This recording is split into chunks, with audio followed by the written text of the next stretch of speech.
Alright, looks like we're live. I'm just going to get my windows up because we have 2 games currently going. Bring it up over here as well. Gotta get all my stuff sorted out.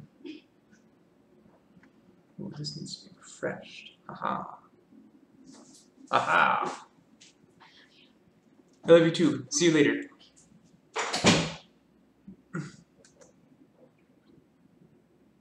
New tab. New tab. Okay. And let's get this brought up. So this is our first match, which is EIE24 versus M. Michael, a board 1 game. I have to bring up the players and the live board. Beautiful. And our second game will be No Clue versus Arkencio, so a bit of a range of the spectrum. Our first game is going to be a board 1 game. Our second game is going to be a board 6 game. So we do get a variety here. And later on, in about an hour, we're going to be picking up a second board 1 game. Alright, so let's see what's happened so far. Let's start off with our board 1 game, which is EIE24 versus M. Michael. And we have a Joko piano, it appears. Oh, let me bring up the study. Here we go. So we saw E4, E5, Knight F3, Knight C6, Bishop C4, Bishop C5, so a Joko piano. Castles. Knight F6, D3, castles, and A4. So this move, I think, is a little bit uncommon. And I think the black player agrees with me, because black is going into a little bit of a think here. Normally, I see white players go for C3 here, and then there's a bunch of different continuations. Black can go D6, black can go D5, black can play energetically. Black can also go for these A6 lines where they're going to tuck the bishop on A7. Although usually it's not totally desirable to do that when bishop G5 is still on the cards.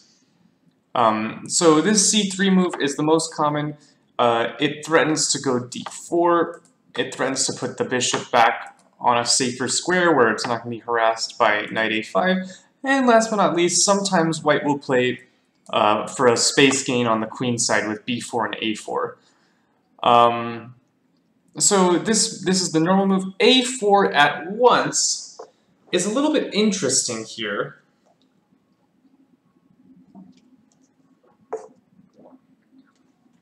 Here, I would be tempted to break in the center with d5 because white has initiated play on the wings without really taking care of his center first.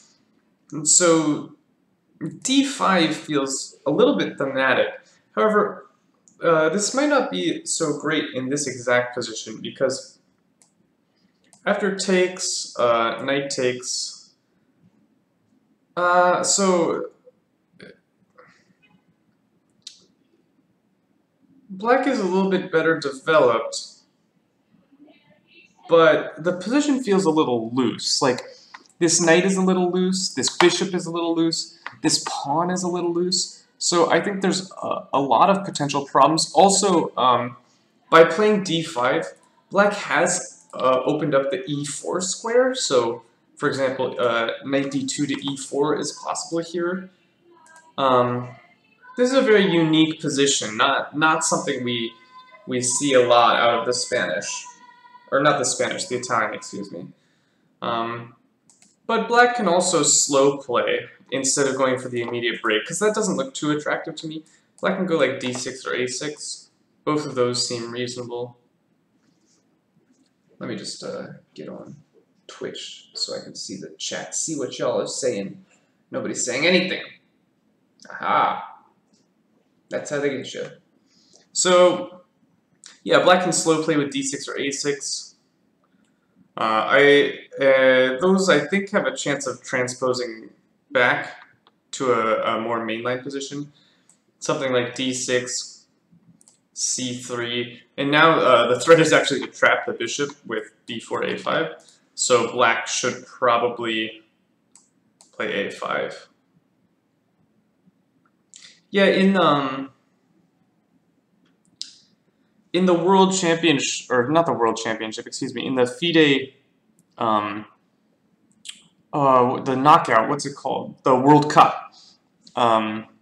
We were seeing this weird line that both Grishuk and I think Svidler were playing, where for some reason they would go like a6, and then 2 moves later they would play a5, and I was like, what? It didn't make any sense to me.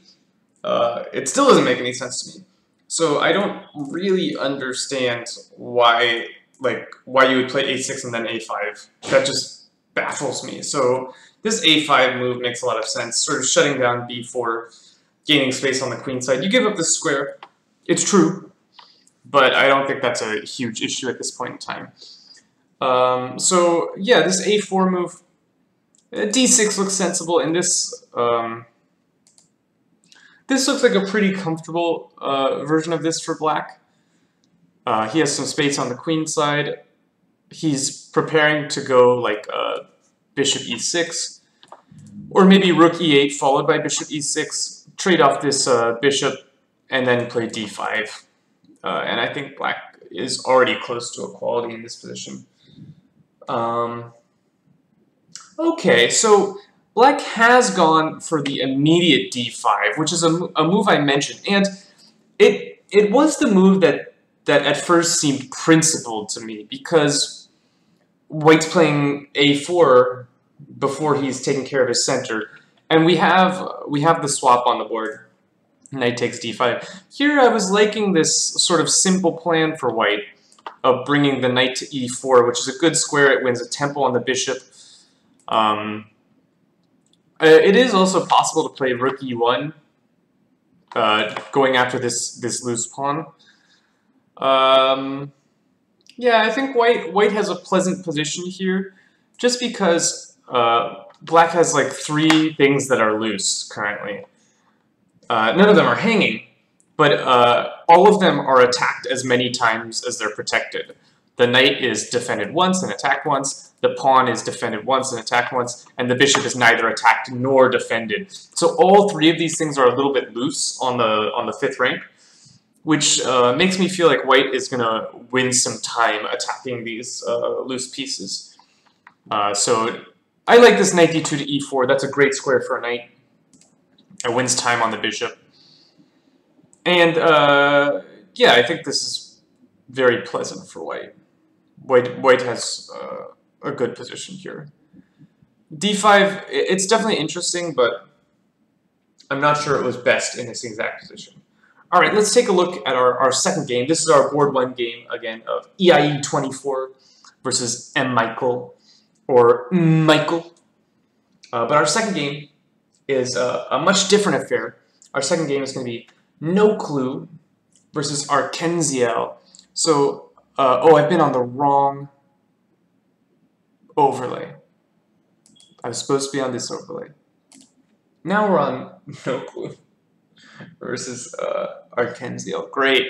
Good work. Good work, Quirk. You did great. And this is a little bit of a different affair because the other game's board 1. This is the other side of the spectrum. We have a board 6 game here. So No Clue with the white pieces, starting with the English. And we see a symmetrical English. And this all looks very normal. Knight c3, knight f6, g3, very good. d5.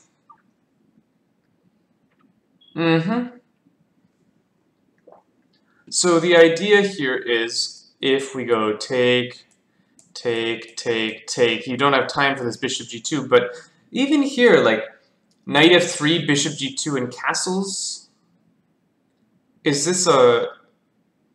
I feel like the black queen is just slightly unhappy here because the bishop will eventually win this tempo.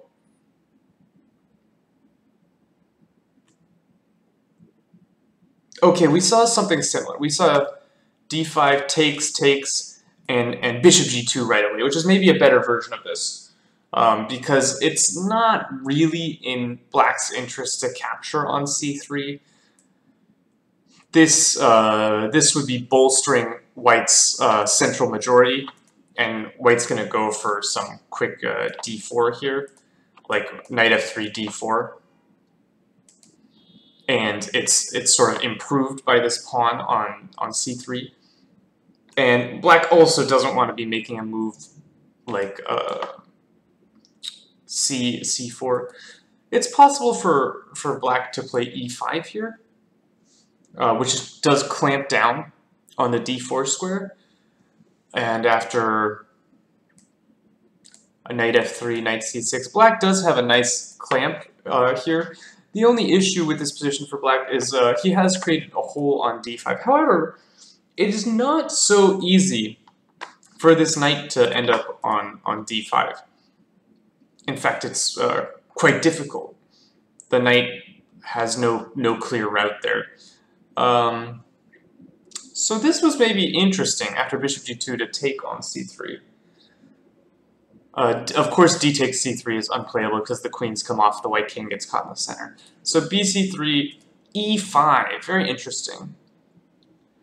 And perhaps here my knight f3 actually wasn't best. Maybe it's more desirable for this knight to go to e2. However, this move has its own drawbacks because it creates even more light square weaknesses. No, it has to be knight f3.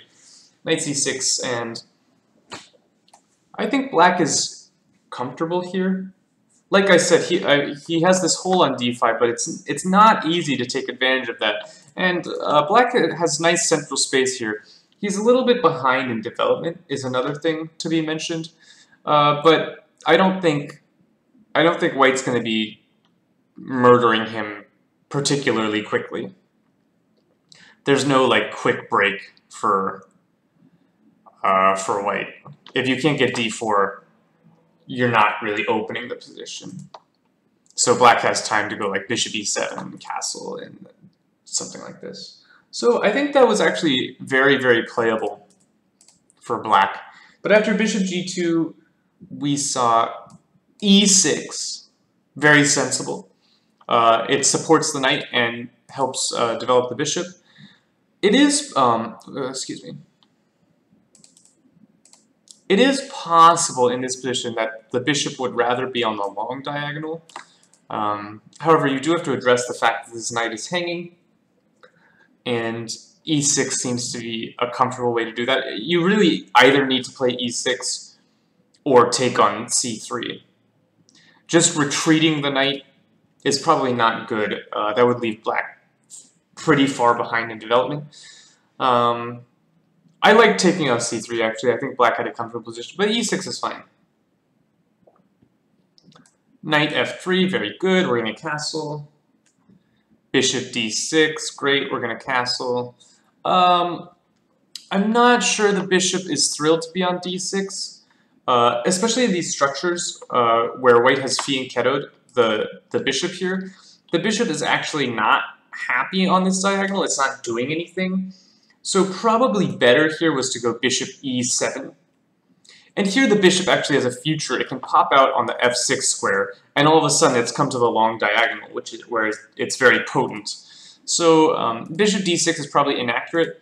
The other thing about this bishop on d6 is it can be hit with a tempo at some point. Knight e4 or knight b5 will hit the bishop. So I think the bishop is slightly misplaced. I would prefer to see it on e7. However, I like the principle of developing the piece and getting ready to castle. And here, both sides castle, and we're now waiting on No Clue to come up with his further plan. So,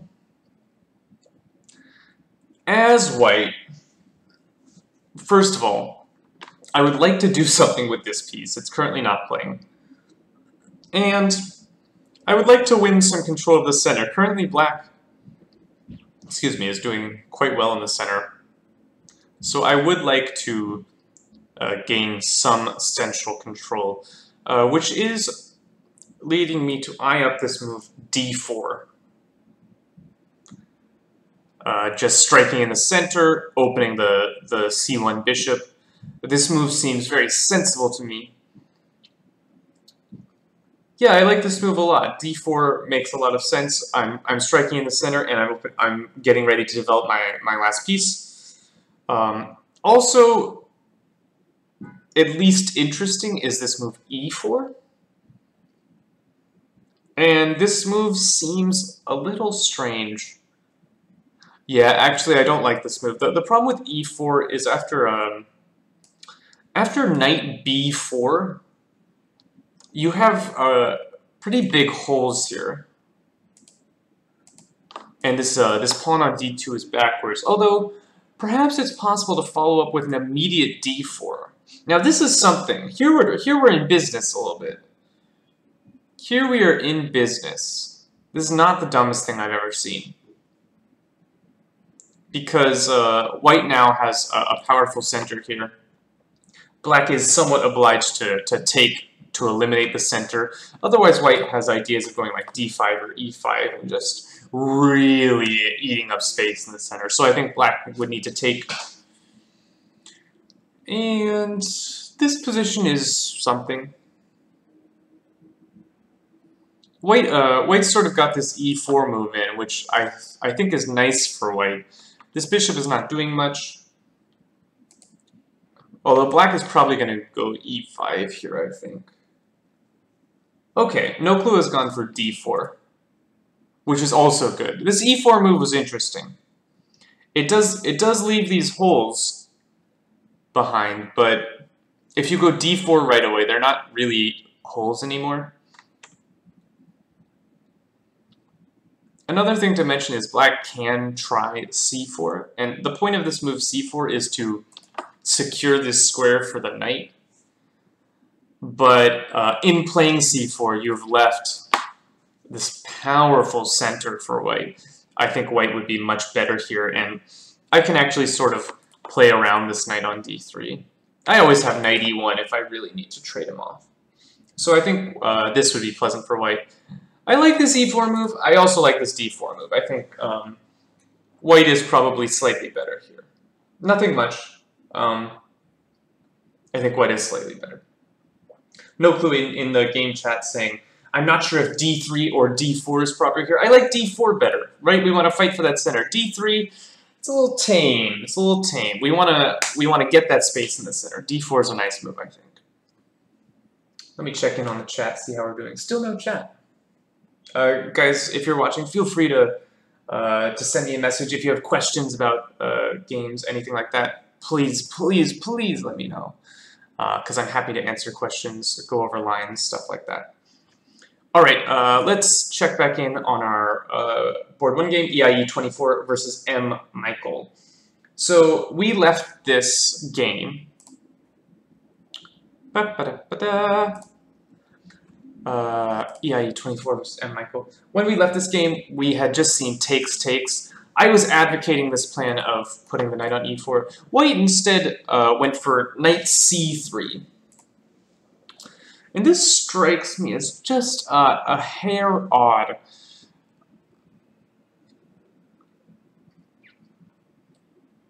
I'm wondering what would happen if I were to take this knight.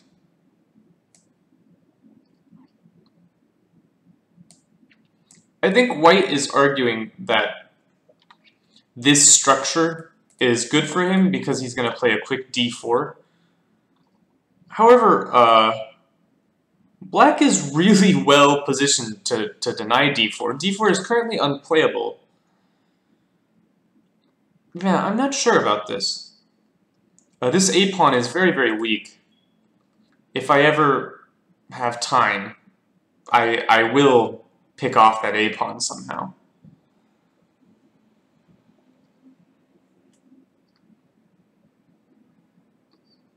I'm just trying to come up with a move for black here. Maybe this is a good move. Developing the last piece. This looks pretty pleasant for black. I don't see how white accomplishes his his d4 break. White can also try to play on the b file, but again, I'm not so impressed by this. Just rook b8, right? And yeah, the rook's not a world beater, but all my other pieces are very good. This bishop's not doing a ton. I suppose bishop e3 at some point is probably a good idea. Yeah, maybe that is decent for white. Bishop e3. And playing this position. Yeah, this looks pretty playable.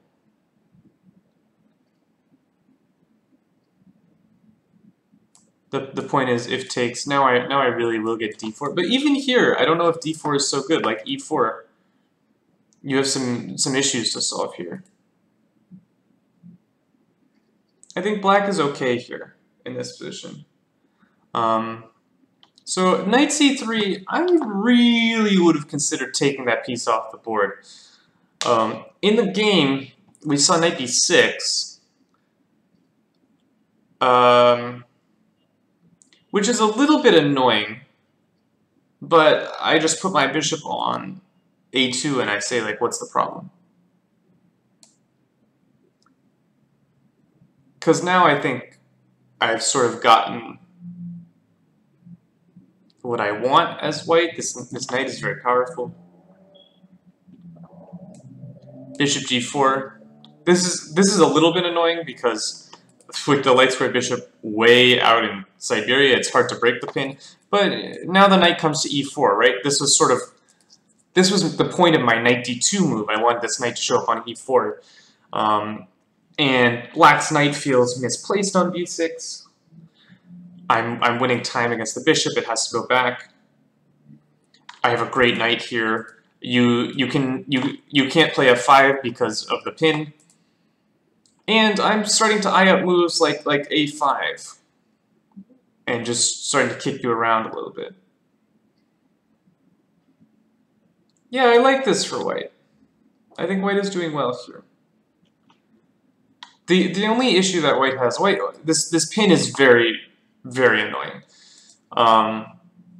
So white will have to consider going for h3, g4 at some point, I think. Otherwise, the pin is too strong. Like, already, there's this threat of knight d4. So I think h3 probably should be played here. I think you have to go for h3, g4 right away, actually. Otherwise, knight d4 is a big problem. You can't afford to play gf3 in this position. The king will be too loose. So yeah, I expect to see h3, g4. It is also possible to play bishop e3, but taking the knight seems a little unwise. Or, not unwise, but this seems like a positional concession. This bishop will be quite powerful. There's a lot of sort of weak dark squares here, so I wouldn't want to give up my dark square bishop here. This feels not correct. And I have moves like c5 coming. And I have a good knight, don't get me wrong, but I'm still in a pin. I don't have any control of the dark squares. I think black is doing very well here. So I expect to see the move h3. Maybe this is better or more okay for black than I gave credit for. Because after h3, g4,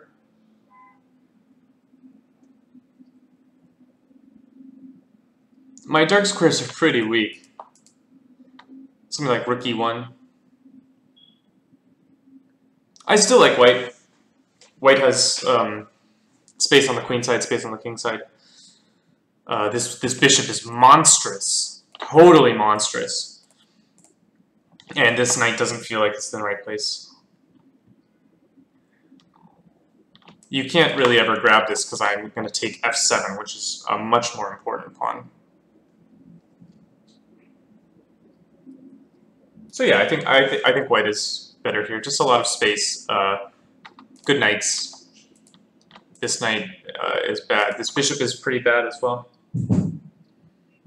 So I think white's a little better here. I would have after knight c3, I would have taken this and gone for this structure because d4 I think is difficult to achieve. Anyway.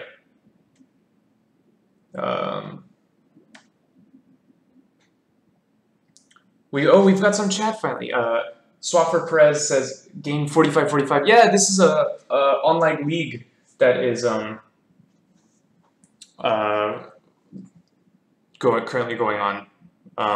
It's an 8-week league, team league. A lot of fun, and all the games are 45 with a 45-second increment. Did I play this week already? No, I'm playing tomorrow at 21 GMT. I'll probably stream it. What was the opening? This was a Joko piano. It was a bit of a strange Joko piano. I'll show it again. Because white went for an early a4, which is a little bit weird. Normally, white players play c3 here. So this early a4, and black responded by blasting open the center. And here I didn't like knight c3. I thought white was better after knight d2. Because now the knight comes to e4 and there's no chance to trade it. So this would be similar to what happened in the game. Because after, like, say, bishop g4, bishop e7, now I go h3, g4. And this is similar to the game continuation, although this knight did stay here on d5, which is interesting. So that could have been very similar. But after knight c3, I think black should have taken it. He didn't. Now the knight on b6, I don't know about that. Bishop e7, and yeah, there's a knight d4 threat. So white's gonna, I think, have to expand on the king side, but here, white should be fine.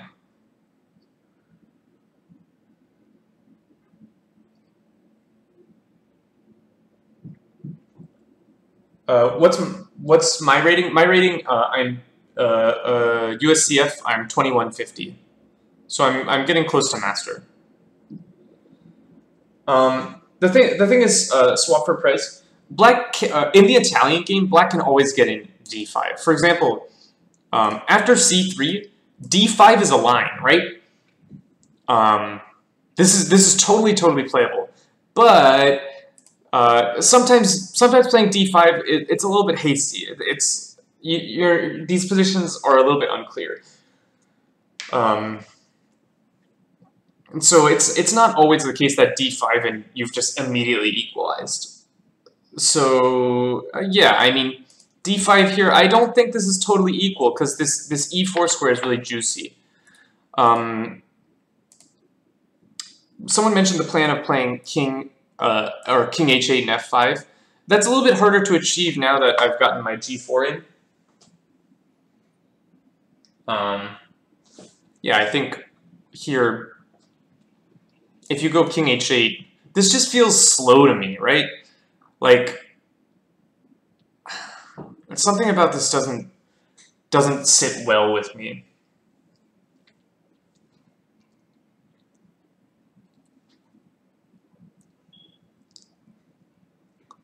Now that I've said that, I sort of have to prove you wrong. What can I do here?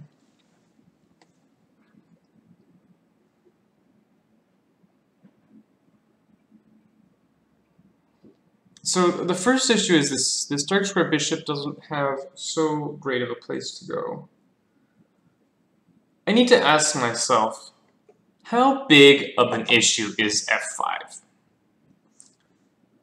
How big of an issue is f5? Okay.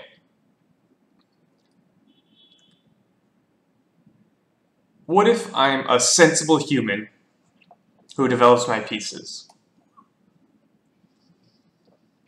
And my idea is, if you go f5 here, I'm actually going to go knight c5. Hold on.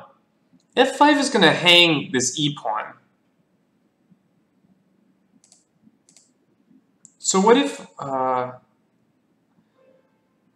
go like knight g3 and say, hey, your e-pawn's hanging? Isn't that annoying? I think that's annoying.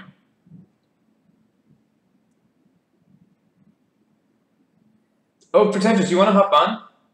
I saw you weren't on earlier. Let me get you on. Or don't, it's up to you.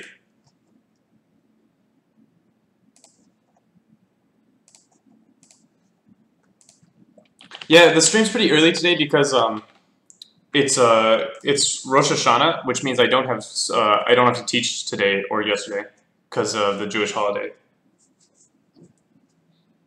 Your peak USDF is 2365. Nice, dude. That's good stuff. I think this is good for white here because your e-pawn's a little shaky. Only 2365, indeed. What a patzer.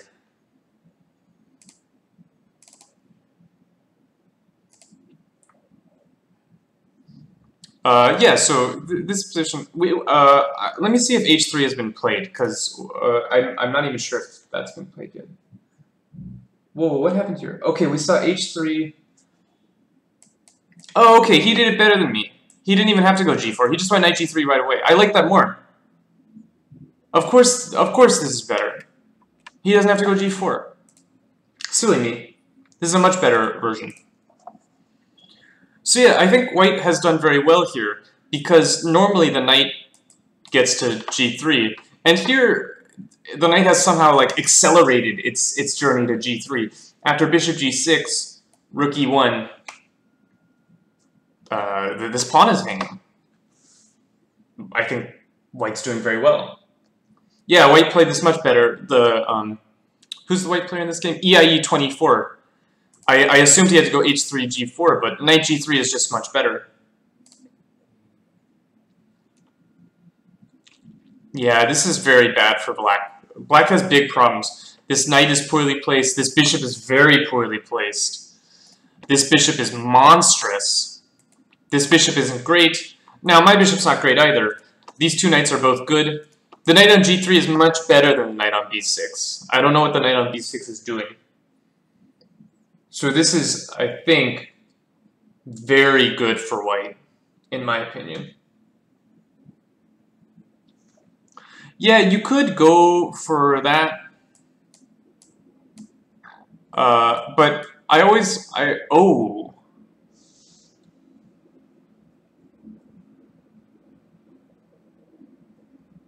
I see your point. I do see your point.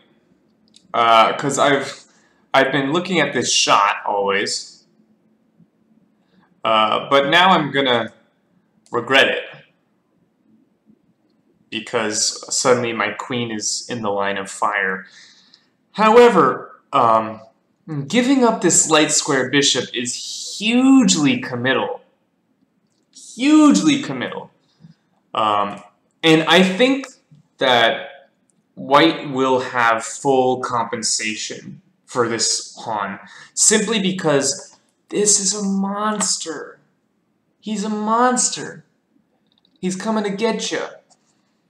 So here, I think I can just play simple chess, not worry too much about the material, and try and get you that way.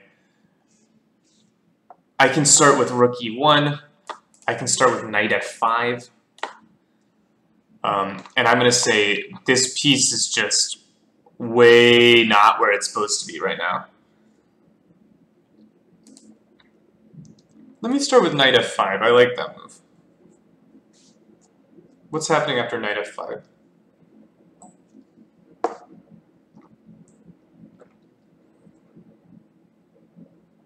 Knight f5 looks really good to me. I think if you let me take this bishop, then you have big problems. Like, beyond big problems. I think you can't let me take that bishop. I'm also noticing I have this other idea now of going queen g4. and trying to do dirty things to you on your dark squares. But let me start with knight f5. I can go queen g4 next. I'm going to start with knight f5, and I'm going to try and do dirty things to you on the dark squares. I think you have to move this piece. I don't really know where it goes. I think you have some problems. Like bishop f6. I have this. Do I have that? Oh, God. I don't want to calculate. This doesn't work. This doesn't work. But I'm starting to build threats here based on my control of the dark squares, this bishop coming to h6 at some point. It looks scary. It looks really, really scary. Like I'll go like queen g4. I'm starting to build a lot of threats here.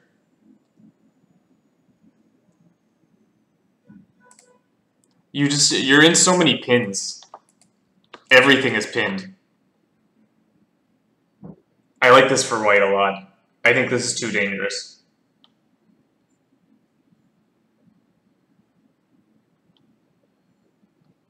I don't think you can ever play g6 either. g6 and I'm gonna like really murder you somehow. So yeah, this I think black made the correct decision of not going pawn grabbing. Oh, knight a4 is hanging. I'm smarter than I thought.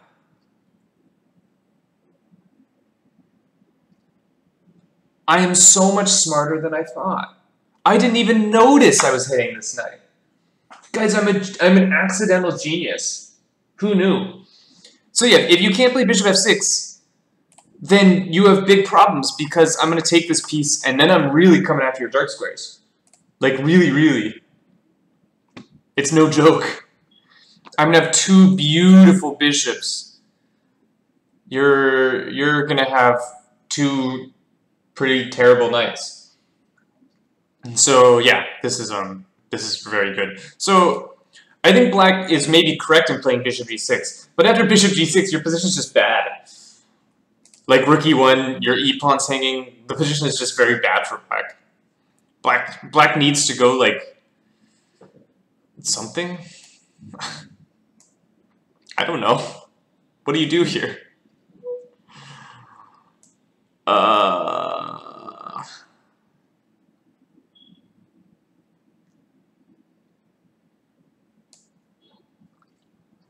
Yeah, this is it's already hard.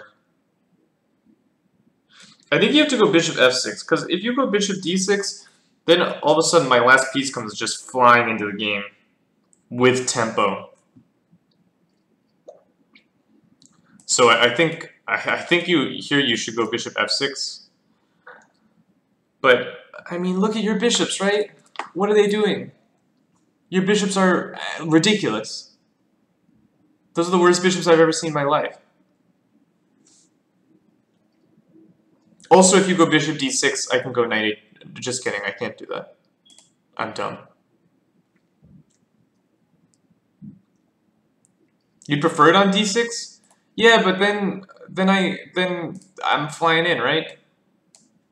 And you're saying you have no problems here? I'm saying you have problems here. I think you have huge problems here. Like close to lost problems. I think you're close to strategically lost.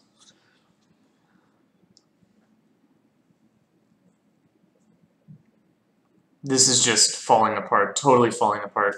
I'm going to take this, put my knight on e4, and say, what are you going to do? I don't know if this one's going to be okay for you. You're going to be groveling for a while. So yeah, after rook e1, white appears to be much better, and black, okay. Black played knight d7. This is a better try than a bishop move. Both the bishop moves looked really bad. I think knight d7 is a better try. The knight was bad on b6. It's not great on d7, but it has a future of coming to a more normal square. And we're not running into knight h4 or bishop g5. So I like this better. This is a better move than my move. Yeah, this is a better move. And here white has to come up with some way to progress. Let's quickly switch back to our other game, No Clue versus who is it? No Clue versus Arkiensle, and see how that English has progressed. Ooh, white looks like he has a good position. So we had just left it at the move. Let me change my overlay. We just left this at the move d4, where white had struck in the center as I had commended him. Ooh, and black did go for the c4 move, which I am not a fan of whatsoever. I think this is a poor move because now white has a free hand in the center to really do whatever he pleases. I think it was necessary to take here, or maybe to not even take and just sort of leave the tension. Something like knight c6 is very playable. But pushing past with c4 gives white total control over the center. And yeah, you do have a 3-on-2 majority on the queen side, but I think white's play in the center is going to come much quicker. I hope white played e4 here. Yeah, No Clue, striking with e4. This is good play from him.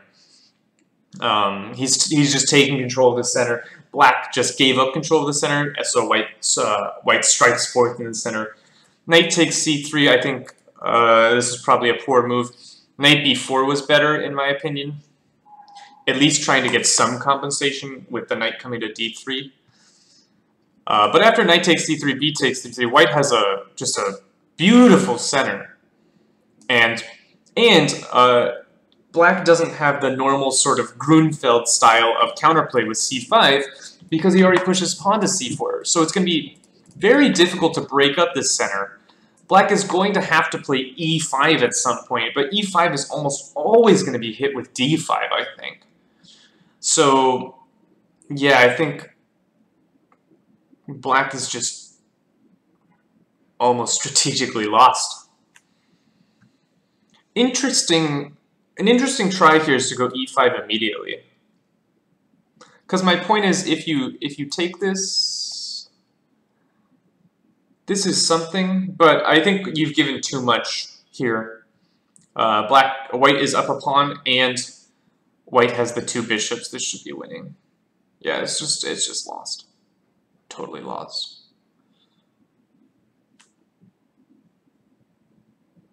Totally lost. So yeah, that's not gonna work. I think white is just like strategically winning in this position. Let's see what happened. Knight takes c3, b takes c3, bishop c7. Eey. Ooey. Not a move I want to see. I say, let him. I'll move the bishop when he plays e5. I need pieces in the game, right? I need my pieces playing. Also, this bishop should not go to c7. Because of white's central space, white's gonna start mauling me on the king side pretty soon. So if I'm gonna move this bishop, I'm gonna put it on e7, where I can try and defend my king side a little bit. After bishop c7, there's some big issues on the dark squares over here. This g5 square is really juicy. So some combination of like e5, queen c2, knight g5, bishop e4, I'm just killing you on h7.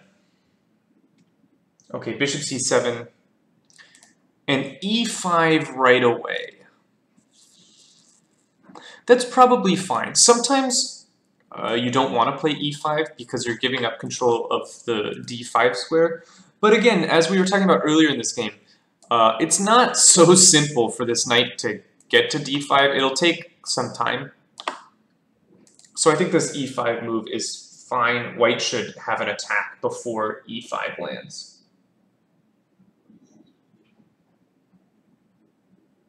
Is the overlay frozen? Let me fix it.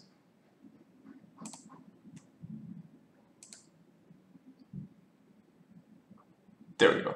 It's better. Okay. So yeah, e5 should be fine. Yeah, sometimes the window freezes. I don't know why that is. I don't really know how to fix that. So, sorry, if it's freezing, just let me know. I'll do my best to fix it. So e5, yeah, no clue says I'm gonna go murder you on the king side. That's a reasonable thing to say. e5, knight c6. This is also fine. I was pointing out this route of coming to d5. The knight can also come to d5 via the e7 square, and the knight is actually probably better on e7 because it has the potential of going to f5. And f5 will help shut down this diagonal if we end up having problems on that diagonal. So knight c6 is a good move. Queen c2, very good. We're starting to get our pieces to sensible squares. It might have been possible to go knight g5 already. And my idea behind knight g5 is instead of putting my queen on c2, I'll put my queen on h5. And you have some problems here. Also, I can consider even playing positionally and taking this knight.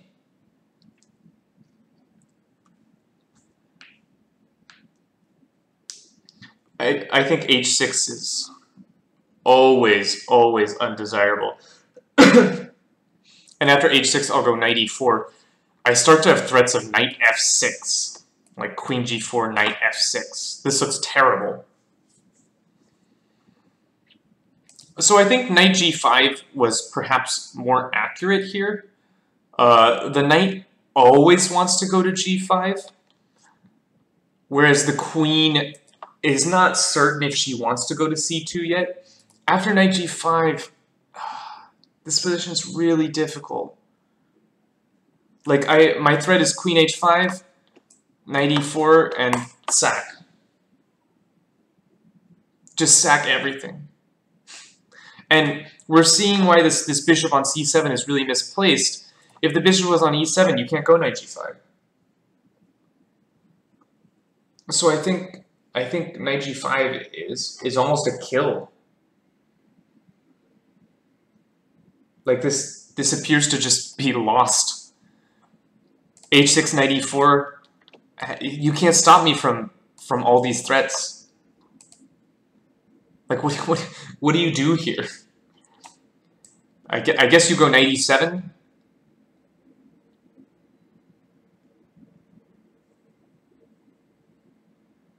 Okay, knight e7 is a little bit annoying, right? Because now this is coming, but... Oh, am I sacking?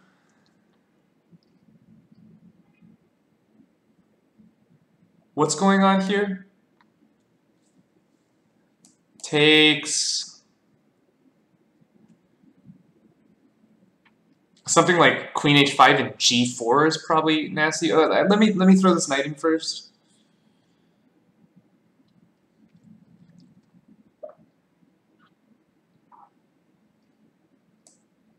King g7.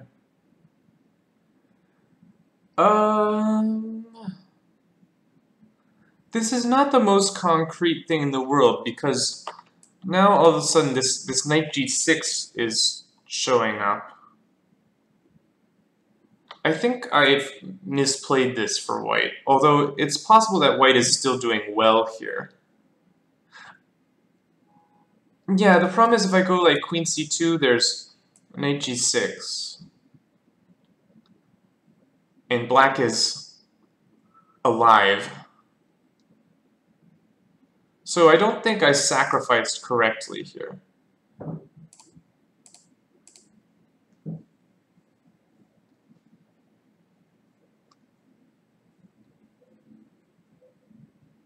Let me go queen h5.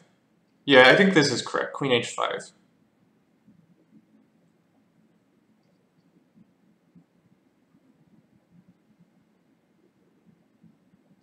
Yeah, here you have big problems.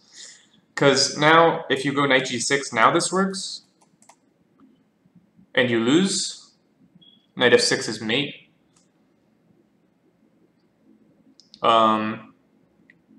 And if you go knight f5, I just go g4.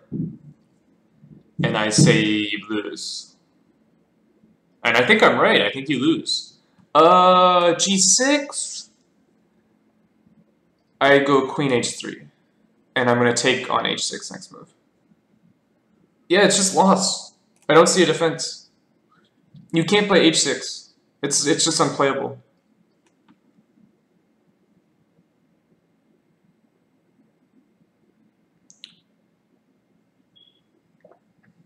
So, like, here, g6, but then your dark squares are ridiculous, right? Now, if this is it's just lost. It's so lost. It's totally lost. I haven't been keeping up with the live game. In that line with knight g6, you're saying h4. I think that's too slow. And besides, we found another line that was just murder, right? So he's talking about playing h4 in this position. The problem is, I'm up a piece, right? So I can actually give that knight away if I need to. And I probably will actually give the knight away. And I'll go... Oh god, drop my headset. I can't move my pieces.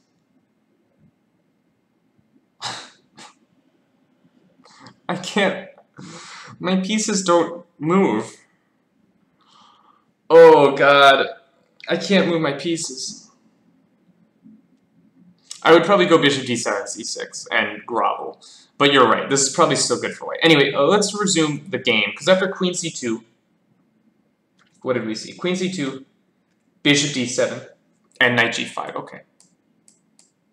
So this is similar to what we were looking at, except the queen no longer has the option of going to h5, and we saw in some lines, queen h5 was just murder. g6, knight e4. Yeah, see, my queen's not great on c2. I wish my queen could go to, like, f3. Or go to g4, and then h4, or something like that. So I think the move order was a little bit inaccurate. However, this still looks just disgusting.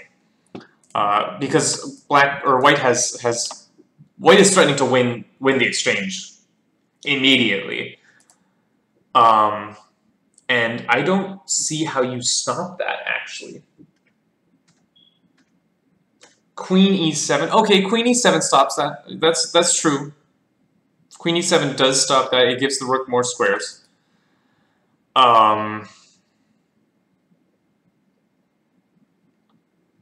But bishop g5?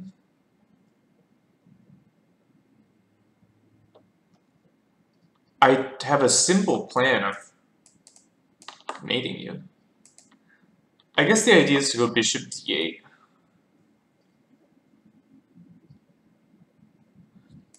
What's happening? So bishop g5 was played. Yeah, the only move is queen a3. Otherwise, you're losing a rook. Or not a rook, but an exchange.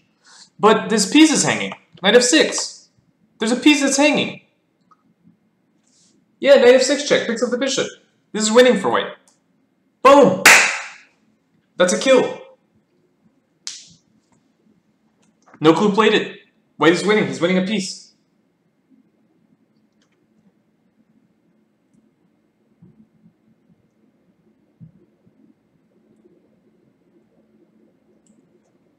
So maybe what No Clue did was just totally winning as well. I don't know about this bishop d7 move, honestly. After queen c2, it's a little hairy, but black has to play f6. I think black just has to play f6.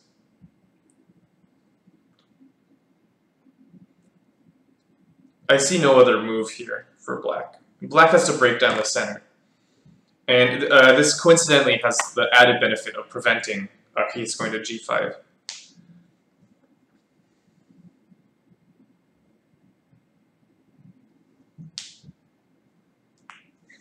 So yeah, this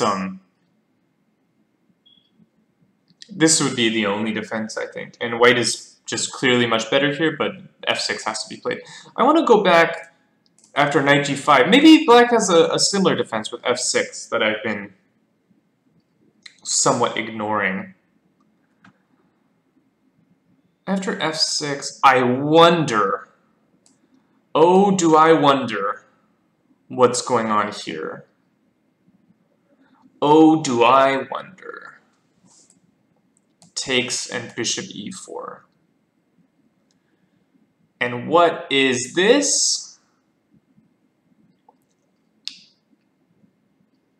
It's a mess. It's certainly a mess. I don't know what's happening here.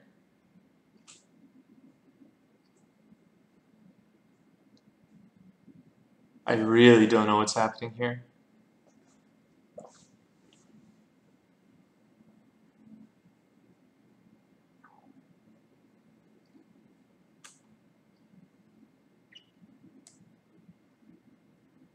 On g6, I think I sack. I think I sack another piece. I mean, this is at least a draw. But I can play on, right? I can play on. Maybe I can't play on. Ooh. My threat is bishop f6. But you can take it. I don't know if I have anything here. I might have overplayed my hand. But okay, let me go back. Knight g6, f6, queen h5 takes. g4, g6 takes. Takes, queen d7. I want my rook to come in now, but it's just a little slow. A little slow. I think I don't have enough here. I want to go rook e1, e4, h4, but it's not coming fast enough.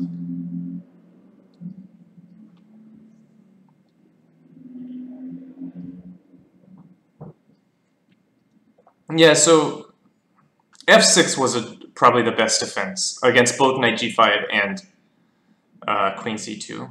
f6 at least would force a little bit of a mess on the board, whereas after this move, play is just so simple for white. Play is incredibly simple for white. He just brings all his pieces to normal squares and just wins instantly. So yeah, I think the main mistake of this game for black was playing c4. c4 is a really bad move, totally giving up control of the center. And after e4, knight takes c3 only compounds the problem by bolstering white's center.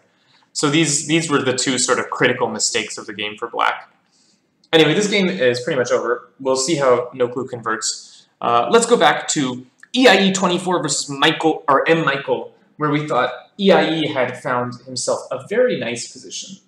And it seems the game has progressed some.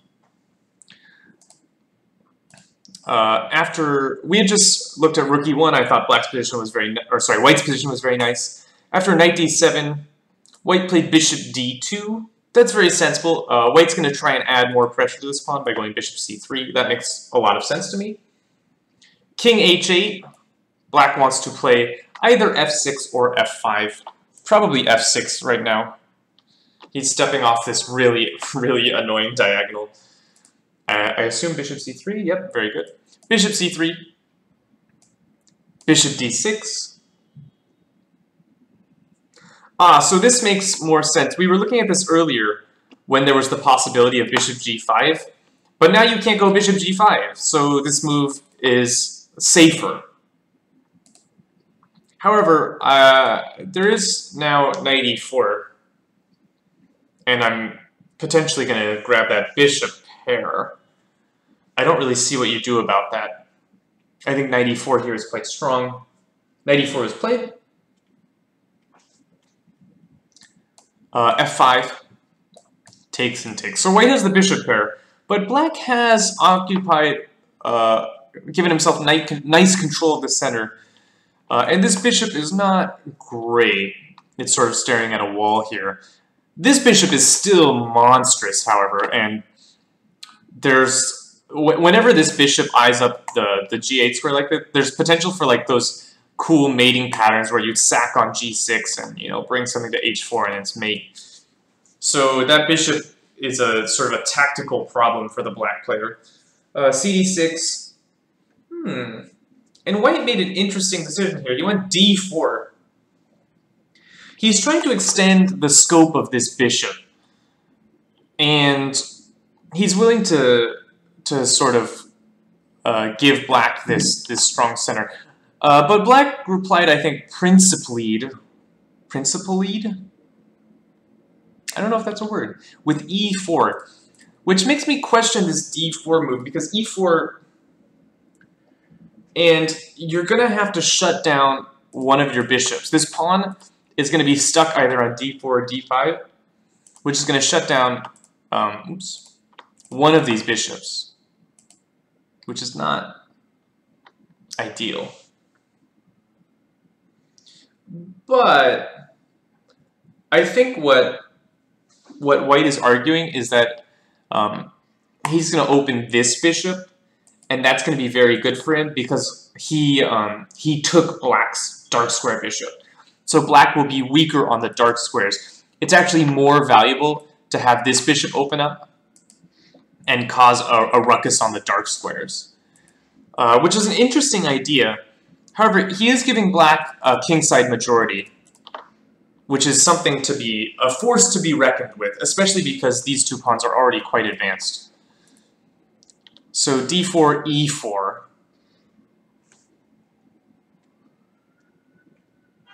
And d5 right away. Oh boy.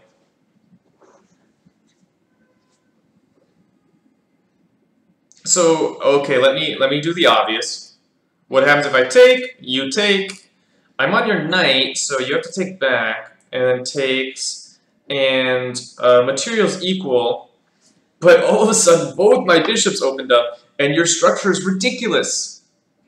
So this would be horrible. This is just totally unplayable. d5 is a nice move.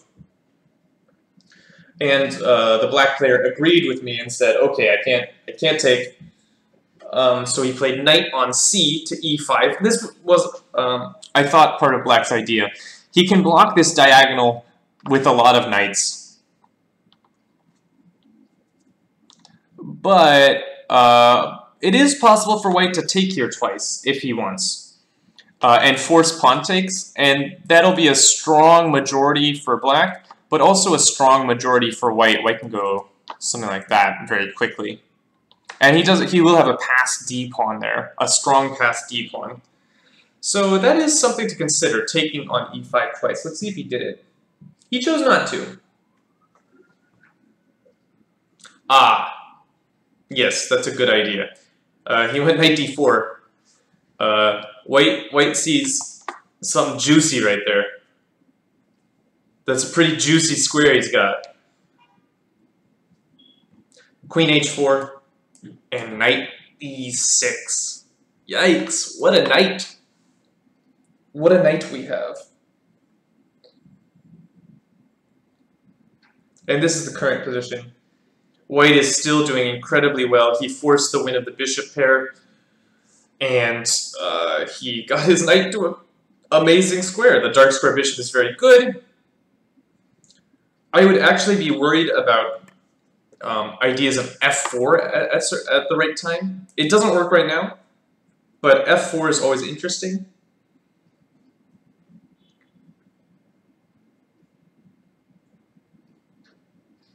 Yeah, and there's some issues with where to put this rook. If you go rook e8, I got this one.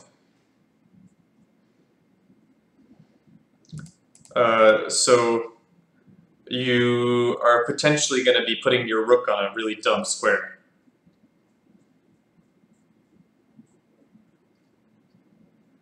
Or you can give the exchange, but I cannot possibly believe you have enough compensation for that. The pieces look a little scary over here, but there's nothing concrete against white's king yet, so I'm not so worried as the white player here. Yeah, I think white's still doing very well. Overlay is frozen. I fixed it. I promise I fixed it. I'll try and check those better. So yeah, 96. And white's in total control here. This knight is monstrous. Also, if bishop f7 ever happens, then the knight can just go back to d4, which is also a great outpost for the knight. The annoying thing about the knight on d4 is it's actually hitting f5. So, say we put the rook, I don't know, on c8, and then you play bishop f7. After knight d4, your f5 pawn is hanging. So you have to, the retreat wins a tempo, which is really annoying as well. Okay, let me see if our third game has started. I was going to pick up a third game at 12 o'clock, and it has started. Wonderful. So let's take a look at our third game. We actually have a third game on tap, and that is the game between Revhas and Wardstone. And this game is very near and dear to my heart because Wardstone is my board 1. So let me just get the live board up for this game. Oh, did I put it somewhere weird? No, I haven't. Oh, what? Open link in new tab. No, not new tab. New window. Haha.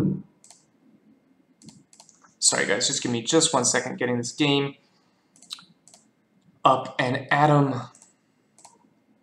So this is our third game, Revhas versus Wardstone, and Wardstone is my board 1. So we're going to be looking at his game. He has the black pieces. We are currently down 1 point in this match, I think. They are up 1.5 to 1/2. So it'd be nice. Wardstone has the black pieces. So I can't really ask for more than a draw. But a win would be nice. What can I say? So we're seeing another English, and Wardstone's playing the King's English. The King's English.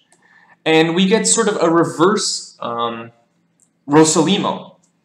This is sometimes called the reverse Sicilian, and this would be equivalent to the reverse Rosolimo. Of course, Black's playing it a tempo down, which means he does not have the move knight f6 in. I don't know a ton about the Rosolimo Sicilian, so I don't know exactly how much that matters. However, I'm pretty sure this has been played by Kramnik, which means it can't be too bad. Knight d5, very principled.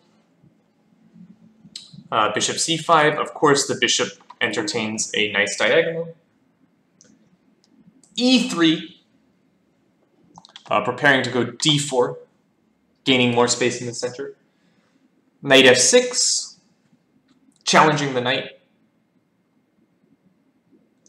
Now here, isn't white just sort of taking control of the center?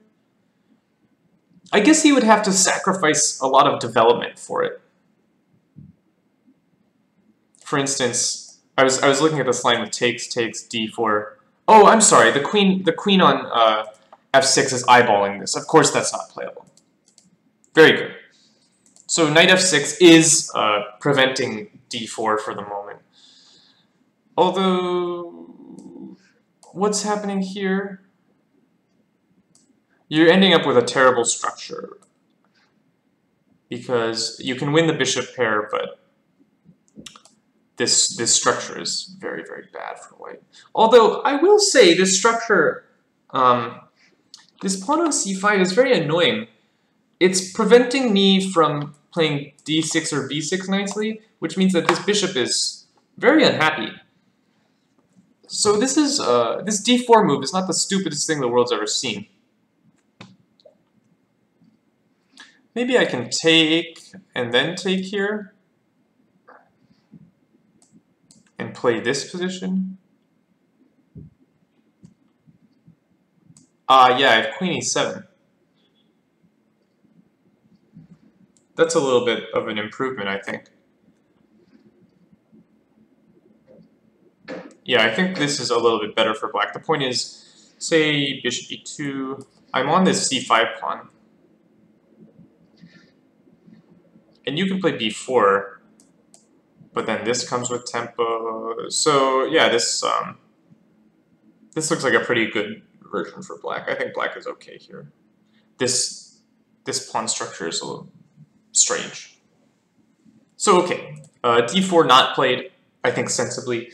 What was played after knight f6? After knight f6, we saw b4. And now taking would be a much, this would be much better for white because the pawn is still on d2, which means after I go back, d4 is hitting you right in the mouth. So b4, much better. Bishop e7. I assume, yeah, he grabbed the bishop pair. This is a very unique position. Sort of unlike anything I've ever seen. The b4 pawn is hanging, so queen b3. Castles. So white has the bishop pair, and white has space on the queen side. Black has a little bit of space in the center, but black is really ahead in development here. White hasn't developed any of his kingside pieces yet, so as the black player, I'd be looking to slam d5 on the board somehow. Something like rook d8 and d5 is very appealing to me. Let's see what happens. Queen b3 castles, d3, d6.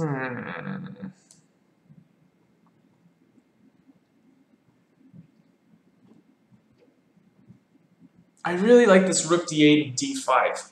I just want to break this position open as quickly as possible.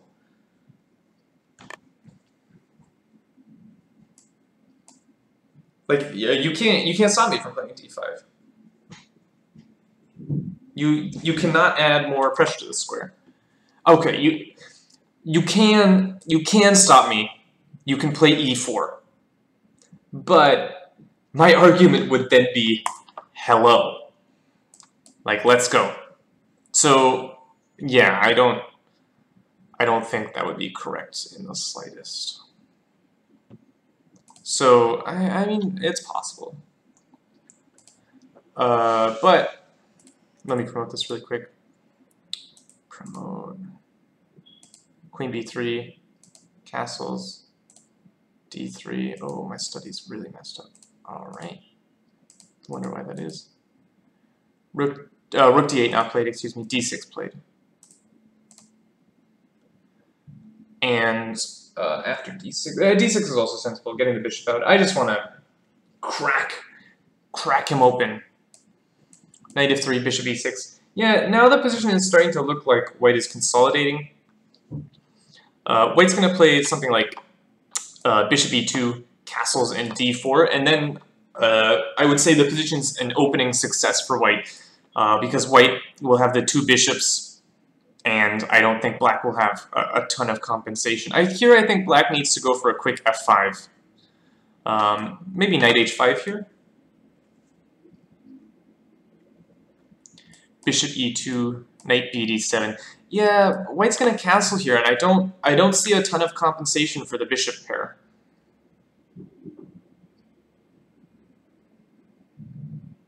I think white is doing well. I expect to see castles. After castles, maybe black will go knight. Oh no, knight h5 is no longer playable. Yeah, this is maybe castles d5. That's an idea. It's probably a good idea. Castles d5 and I'm... Yeah, that's his idea, actually. I see his point now. He's going... So his idea was to prepare d5 with the bishop, But if he plays it right away, this pawn hangs, so knight b d7, and after castles, he's ready to play d5. That was his idea. And this is a good idea.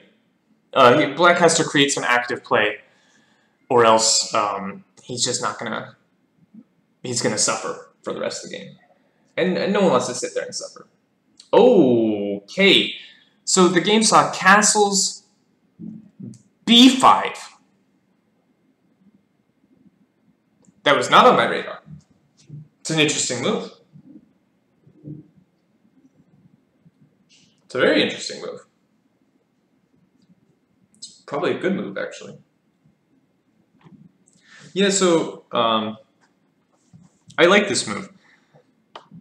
Black is going to take here, and then he has the open b file, or maybe he'll play d5 next. Something like, I don't know, bishop b2.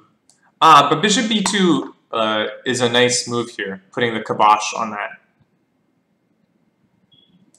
So, for example, takes, and you no longer have d5 because this is hang. Although, do you have d5 anyway?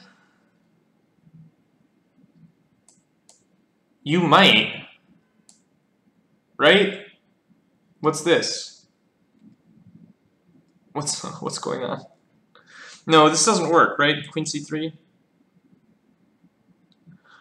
Queen c3. My knight flies in. Ay ay ay. It's a mess. Queen c2. This pawn hangs. What's going on? I don't know. It's a mess. Maybe d5 is playable anyway, after bishop b2. That's very interesting. I like this idea. Okay, b5. Bishop b2 was not played. a4 was played instead. This I like less. Because now I think I'm getting everything I want. Here I'm doing very well, I think.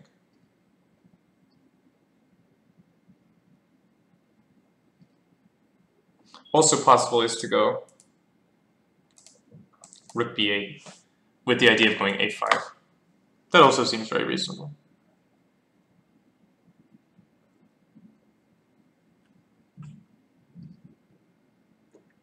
Yeah, I like this position a lot for black. Black has achieved some active play here. This b5 move I underestimated.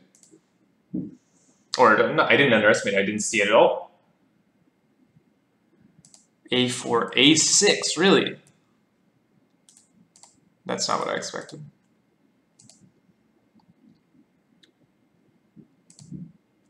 I would have taken and played d5 in a heartbeat. Bust him open.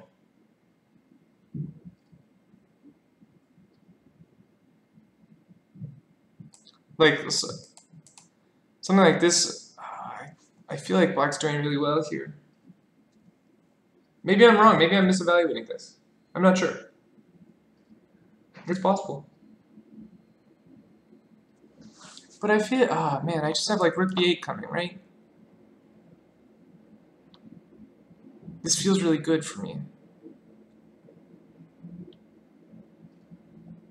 Or like stuff like this coming.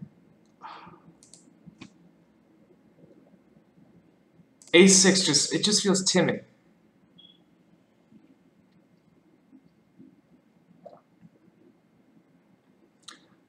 Like say white goes bishop e2 here. Now I think white is better. I'm not sure what this a6 move really accomplished.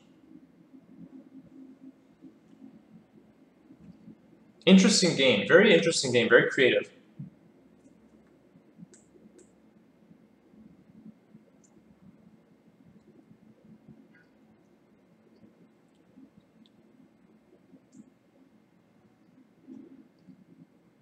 Bishop takes c4?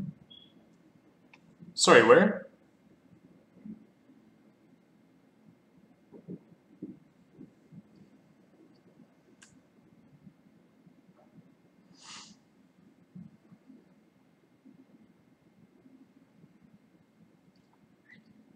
After d5, I'm probably not going to take.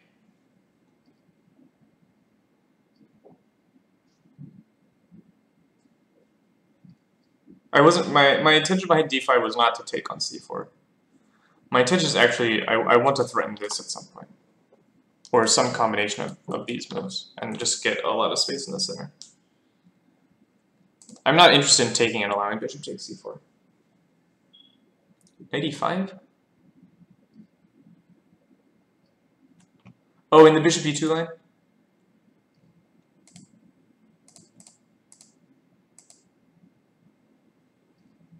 Oh, am I that dumb? I'm really dumb. You're right. You're just right. No, this doesn't work. I had a point. This is losing. I revealed an attacker. That's why I didn't play that. You can't play that. Oh no! Oh, that's what I missed. Okay, yeah. No, I missed that. You're right. I thought you couldn't. I thought bishop c4 was unplayable because it's discovered attack, but the knight comes back. Y'all are right. Y'all are right. Dead right. That's not working. That's why I like this bishop b2 move.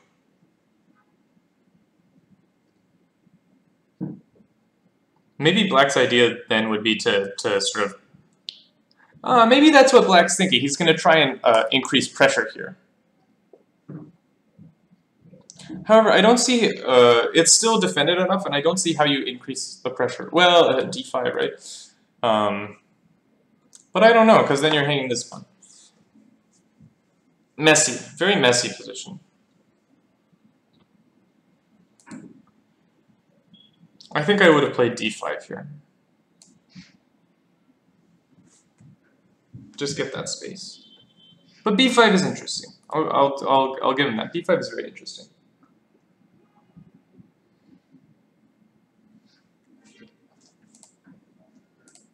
a6. I'm not a fan of this a6. Here I think black went a little wrong.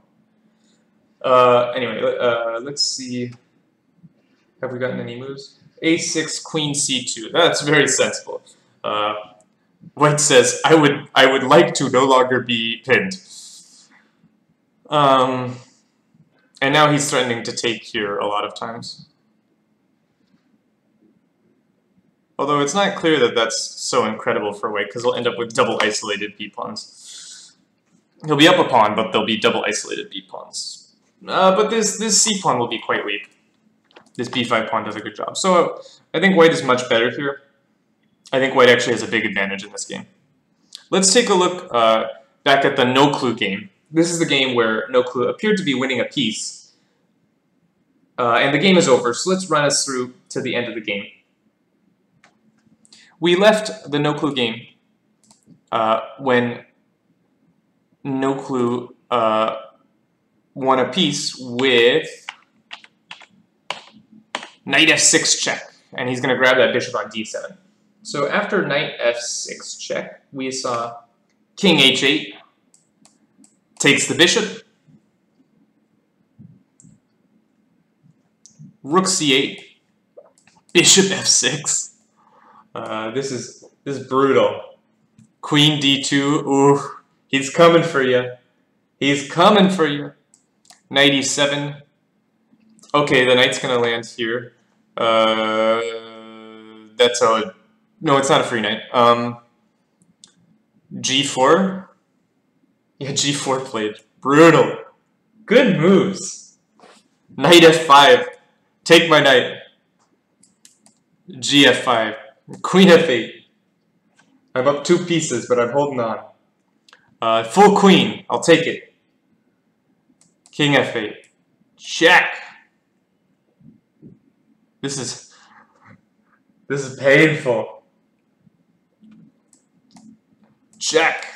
I'll take a pawn. Rook a b8. Because why resign when you're down the world? fg6. fg6. Checkmate. A nice game from No Clue. Taking advantage of the fact that his opponent gave up the center very, very early. I think there were a couple critical moments here. This moment when d4 was played c4, you can't do that. You can't give up the center like that. Now, white gets an easy play with e4, e5. And again, you can't give white even stronger center after bc3. So two big mistakes by black in a row here. And then I think the last sort of killer is after knight g5, or sorry, after queen c2, white's threats are numerous and strong. So it's time for black to take immediate action. He must break down the center. That is what's allowing him to get attacked. These pieces are all in the wrong place. None of them are helping the king. I think the only move here is f6. It controls the g5 square, and it starts to undermine black's or white's center. So only move f6. When black does not play f6, he's just lost. Totally lost on move 12. So that's sort of, I would say, like 3 big errors in a row. Also, an honorable mention, this bishop c7 move. The bishop needs to be on e7. We got to defend our king, right? This g5 square is critically important. After bishop e7, then this stuff starts to be less awful, because white's going to have to slow down, play a move like h4 to control the g5 square. And that means white will take a little bit longer to get his attack in the game. Anyway, a nice game from No Clue. That's what happens when you give up the center and you don't fight to take back control of the center.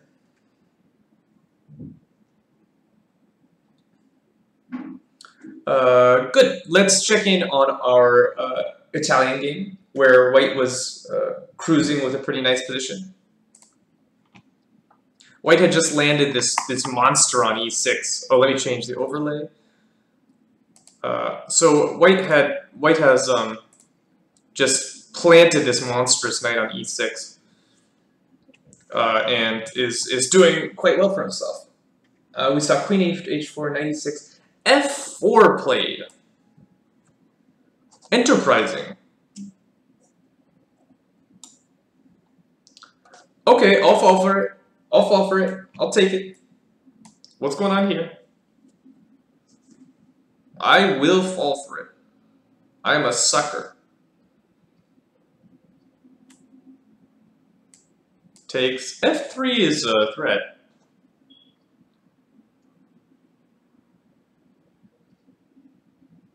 Yeah, the problem here for white is he actually has 2 pieces that aren't playing.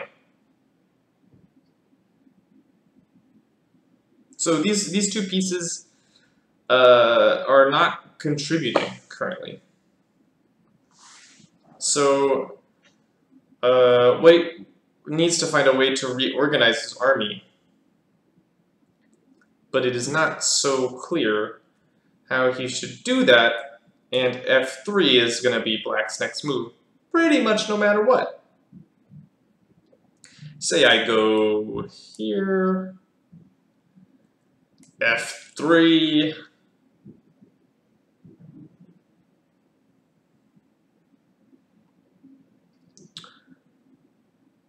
that's annoying.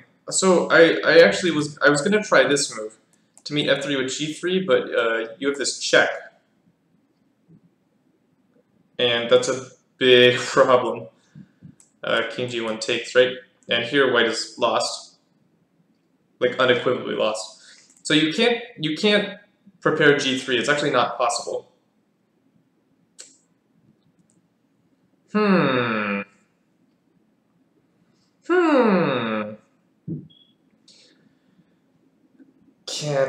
Okay, let me take a deep breath here. I'm gonna play f3,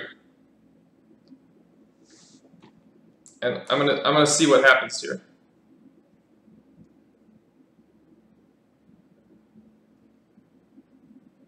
And I'm gonna give the exchange back. Nope, my move order is incorrect. My move order is incorrect. I have to take first. Yeah, because here I'm allowing f2. Whoops. So I'm not gonna play f3. Sorry. F4 takes. I have to take here, and now play f3. Takes. And this position is a mess. Complete and utter mess.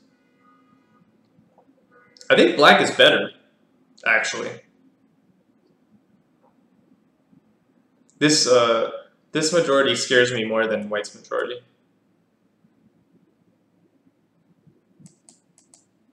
Something like E3. Yeah, black is much better here, somehow. So I like white's decision to not take the rook. I think taking the rook is a mistake. He needs this piece to help guard squares on the king side. And this is a useful piece. Instead, he went bishop d2. It's possible to play an exchange sack here. What's going on here? This is playable. I don't know if it's good, but it's playable. It's probably bad. I don't think there's enough compensation for the exchange. So, okay. F4, bishop d2 play. And E3. E3. I'm going to need a moment. I'm going to need a moment to figure this one out. What is up with this move E3?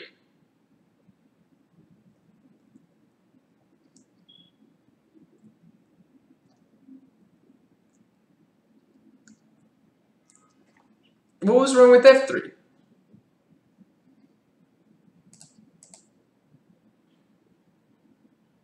Isn't this like a slaughter?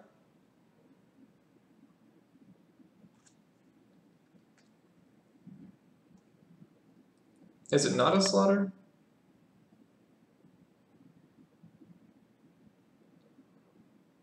I guess I just don't touch it, right?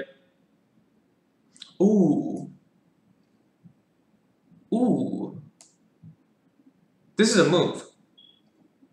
This is a big time move. That is a big time move.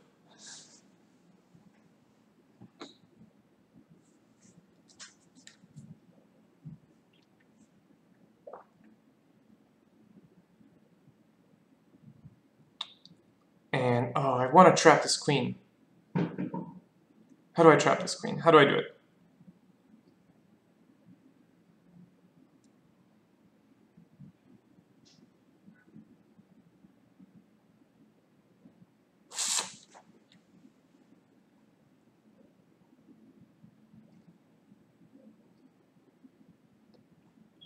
F3, bishop g5, queen h5.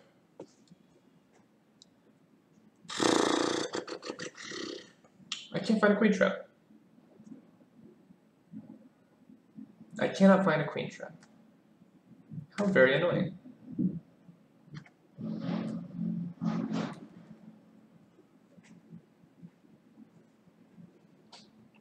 Okay. This still looks very good for black, I think. On the basis that I'm going to take here and do dirty things to your light squares here. Like, this is coming. Oh, I see. So part of the issue here is actually, if you take, the queens are coming off. And then I'm safe to take this, I think. Okay, that's an interesting idea. Instead, E3 was played, takes, and now F3. The point is, I don't think you're playing bishop G5 anymore. However, this is not so clear. For example, say I go rook F1, and I just say, do your worst.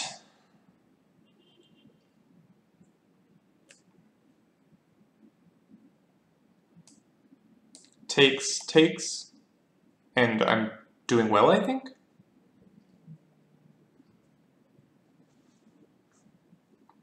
Oh, I might not be doing well.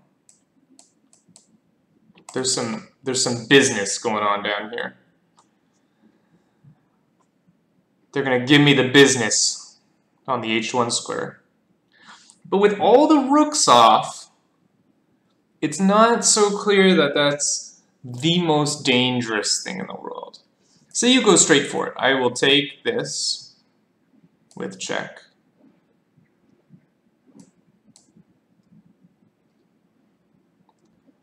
And I will play something. There's a big problem here of knight f3 and queens. That's a problem. I will grant you that knight f3 and queens is a problem.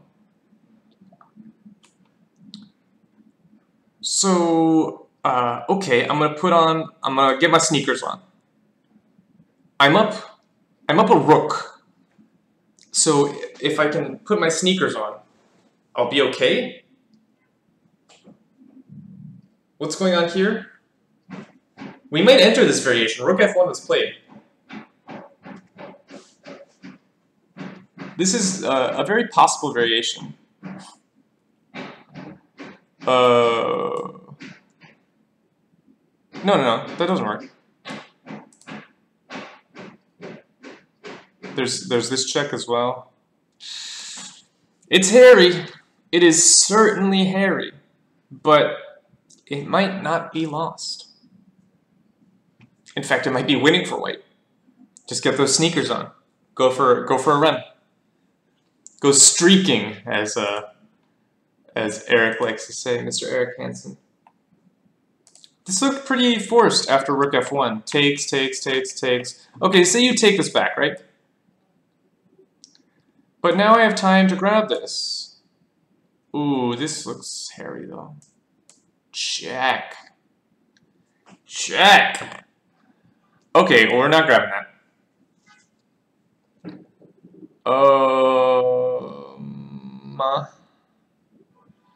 We're gonna go queen e2. Oh, God.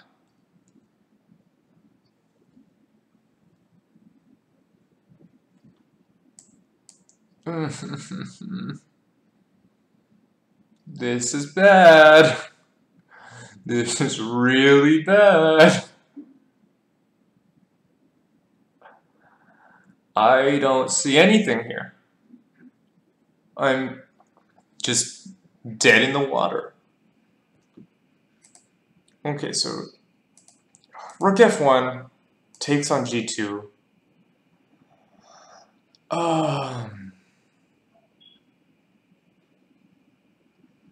How do I save this?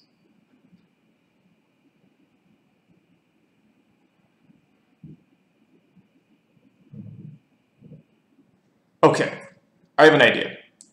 Takes, knight f4. That's a good idea. This was a good idea. Although, there might be an exchange sack here.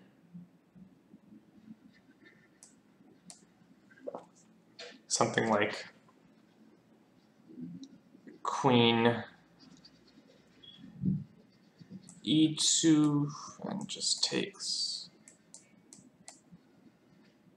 This should be busted.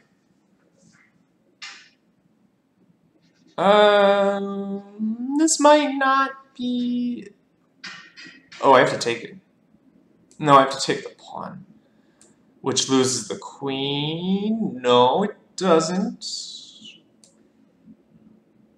The bishop is unprotected. But there's this one. And this has to be mating somehow. Yeah, this is just dead. I think this position is lost for white. Somehow he had a great position and and I think now it's lost. Rook f1. Ooh, I didn't even consider that. Rook f1, queen g3. That's a pretty good move. That's a good one. So rook f2, right? What else?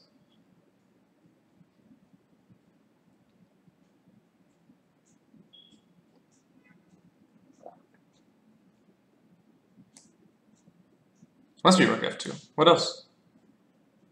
Rook f2, fg2, both played? All this played? I don't know. I think this is... Oh, there's still this knight f3 problem.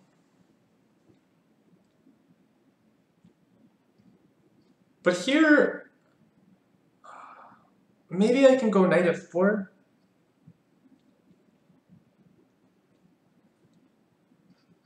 And pretend I'll survive? I'm good at pretending.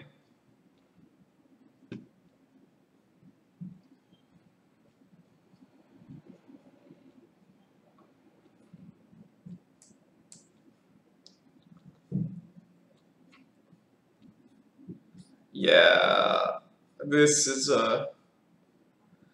bustaronied, as they say. Bustolina'd. Knight f3 check is gonna it's gonna hurt. Although hold on, let me go back. Rook f2. What happens if I take this right away? Yes, and I don't have queen takes.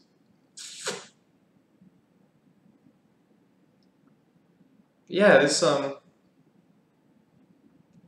is not going well. This is certainly not going well. I think it's just lost. I don't see a defense. After fg2, knight f4, I expect to see bishop e4, and it's impossible to stop knight f3 check.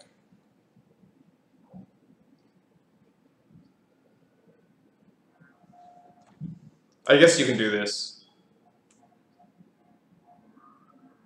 But even here, knight f3 check. It just hurts so much every time. Or rook f2, even. Ugh. Rook f2. Yikes. Yikes. It's lost. Bishop e4 on the board. White or black is winning. Really nice play from black. Very impressed. Bishop e4 is a monster. Anyway, this looks like it's about to wrap itself up. Let's take ourselves back over to the Revhas Wordstone game. So we're going to pop over here. We had left it at b5, a4, a6, and queen c3. White had just unpinned himself. I thought white was doing very well. Oh, I'm sorry. It was queen c2. I saw the move incorrectly. Same idea. Unpinning. We saw b, d, bishop g4.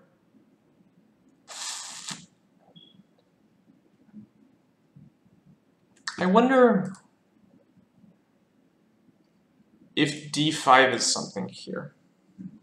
I know I keep singing the praises of d5, but d5 has an added idea of now this pawn is actually hanging.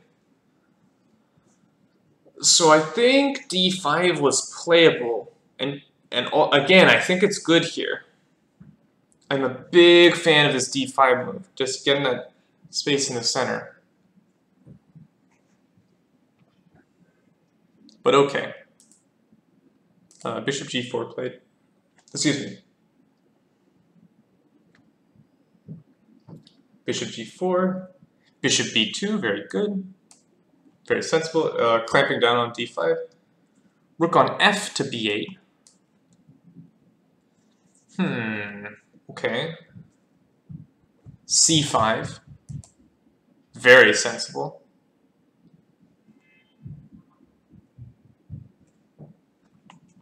Rook takes b4. This feels a little optimistic.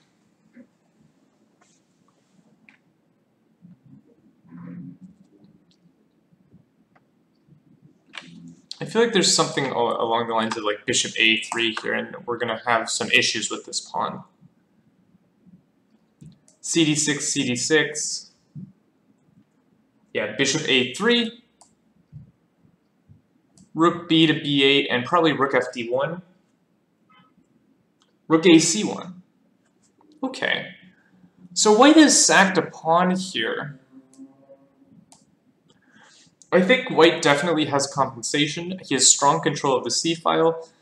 There's some issues with this d6 pawn. It's currently pinned. White still has the two bishops. So white has very definite compensation for the pawn. I wonder if this was at all necessary, however. I feel like the position was just statically better, and there's no need to go for anything sort of vague like this. Like,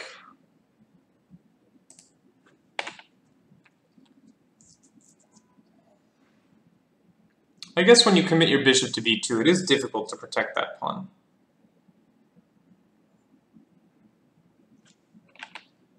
Yeah, c5 is probably good.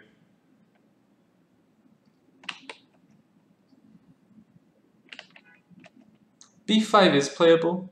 The only thing about b5 is it opens the a rook, which is not something you're totally interested in doing. But it also opens the c5 square for the knight. Yeah, b5 is not good. Okay. I like what the white player has done here. As black, maybe I'm thinking about going rook b6 here. I'm trying to hold that d6 pawn a little stronger. But on rook b6, I'm going to have more issues on the back rank. So I'm also going to run into a5 at some point. So, okay, rook b8. Totally sensible. Rook ac1. Yeah, white has significant compensation for the pawn.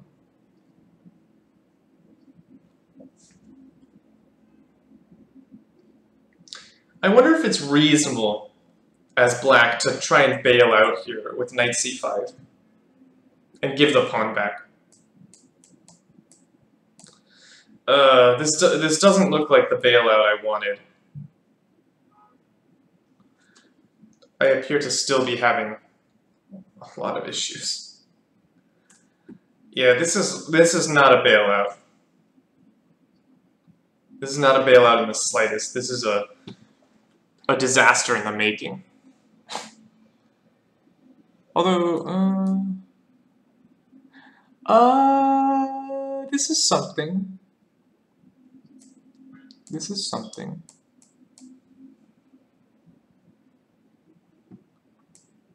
Okay. This is not the worst thing I've ever seen in the world.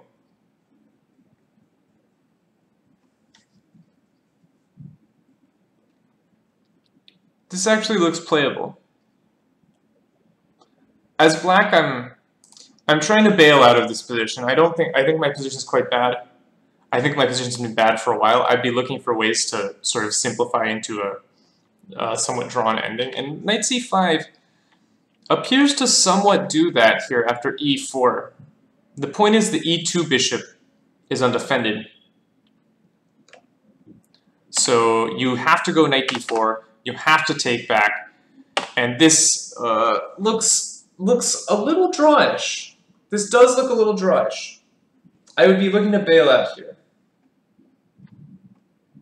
Okay, black did not choose this, but I think this was an option of bailing out here. Instead, black is clamping down on the pawn.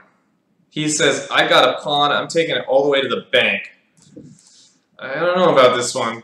It looks a little risky. Here after rook ac1, knight e8 was the move. I got my pawn. I'm taking it all the way to the bank. I don't know about this one. Yeah, rook fd1. Knight on d to f6. He's got his pawn, but for how long?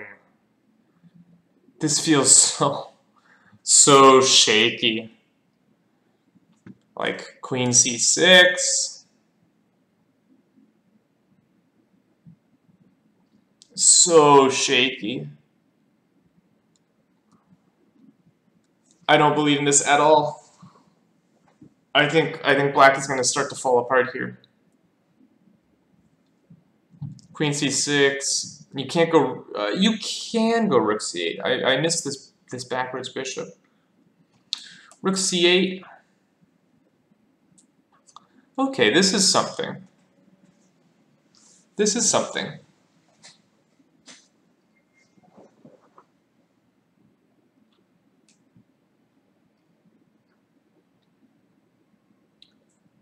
Go like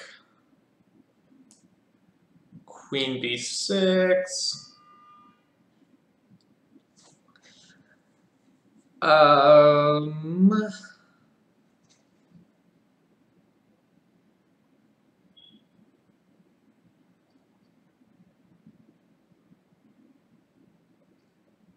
Queen a7.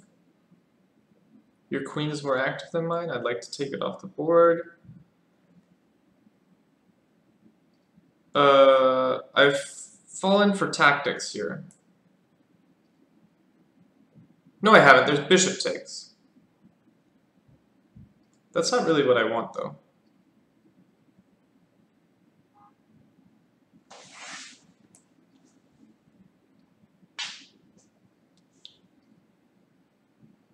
Yeah, this is not good.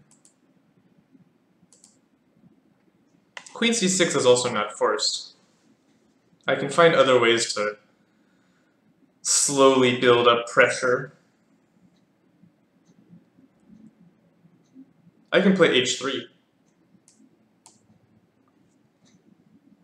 Ask that bishop a question. Yeah, I think black is black's position I would describe as precarious here. Quite precarious. Not lost, but definitely precarious. These queen c6 lines look really dangerous.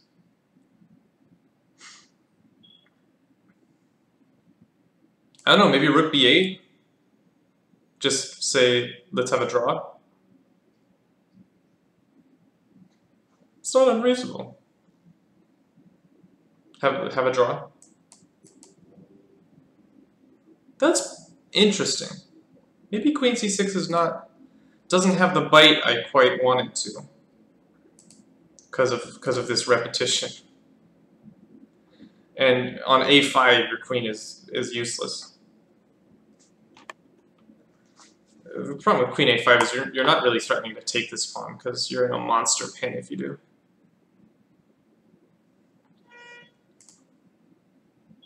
Yeah, this is maybe reasonable for black. I would have bailed out, but I'm not seeing a kill here. I think white can play slowly, however. I like this h3 move, actually. Something like h3, bishop d7. Bishop d7 is nice. It covers the business on the c file, so you're no longer coming after me. But all of a sudden, this knight can try and find its way to greener pastures. Say like knight d2. Well, not there. Maybe there. It would trade off, but... Yeah, white has continual pressure here. Okay, white's gone for something else. White played e4 instead. Probably a good move.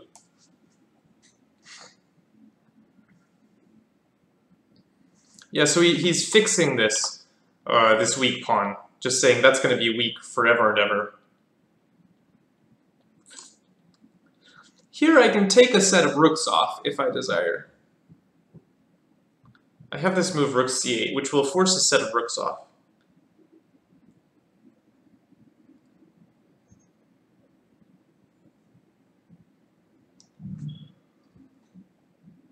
Excuse me.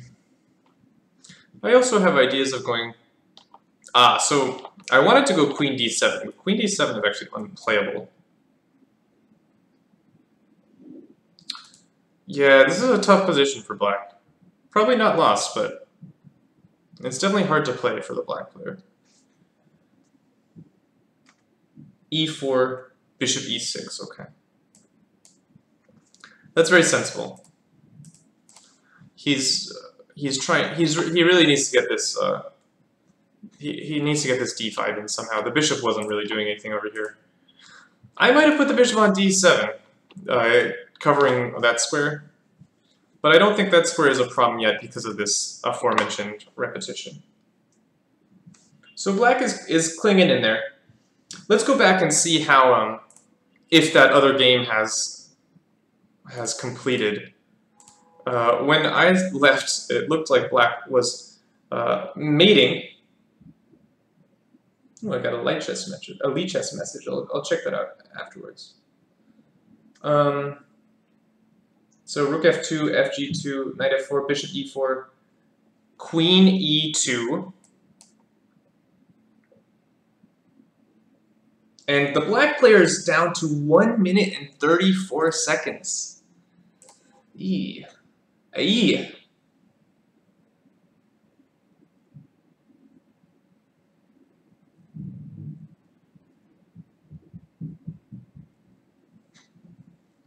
Knight f3 on the board. Knight f3 check. Gotta take it. Takes. Queen f2. And so black is going to play this position. He's winning the exchange. I thought he had more. Is there something other than knight f3 check here?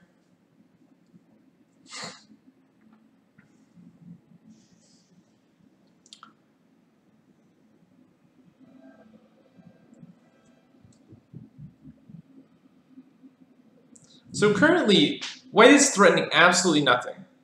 White has no threat. Which makes me wonder if I could just like try and get other pieces into the game somehow. Like, what happens if I go like g5 here? And my point is, if you take here, I have knight f3 check. Maybe that's not good enough anymore. Maybe knight f3 check is no longer winning because of the queen on e2.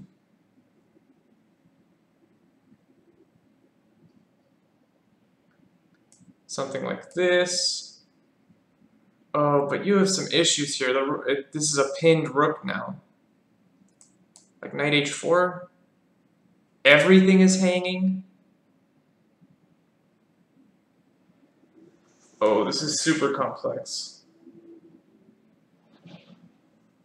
So like something like this.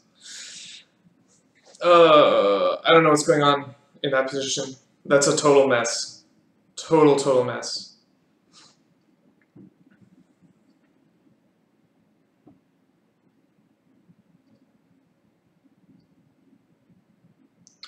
Yeah, maybe knight f3 is prudent and just playing up the exchange.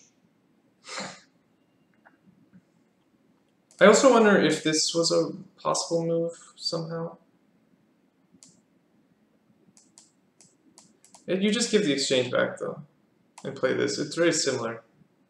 Yeah, this doesn't feel right.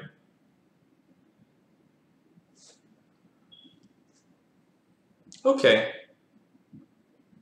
Black's gonna win the exchange, but white has some pawns for it? No, he doesn't. White has no pawns for the exchange. White has no pawns for the exchange. S2000 4K 1983 says, I disagree about the other position that black is worse. I will go back there in just a second.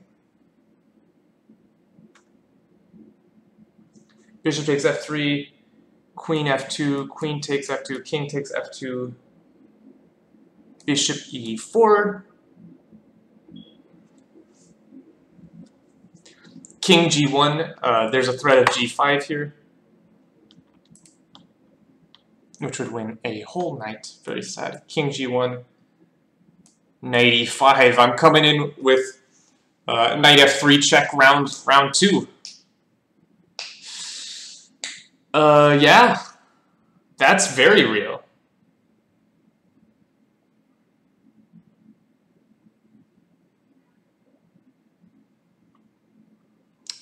That's super duper real. Maybe here I can go H4.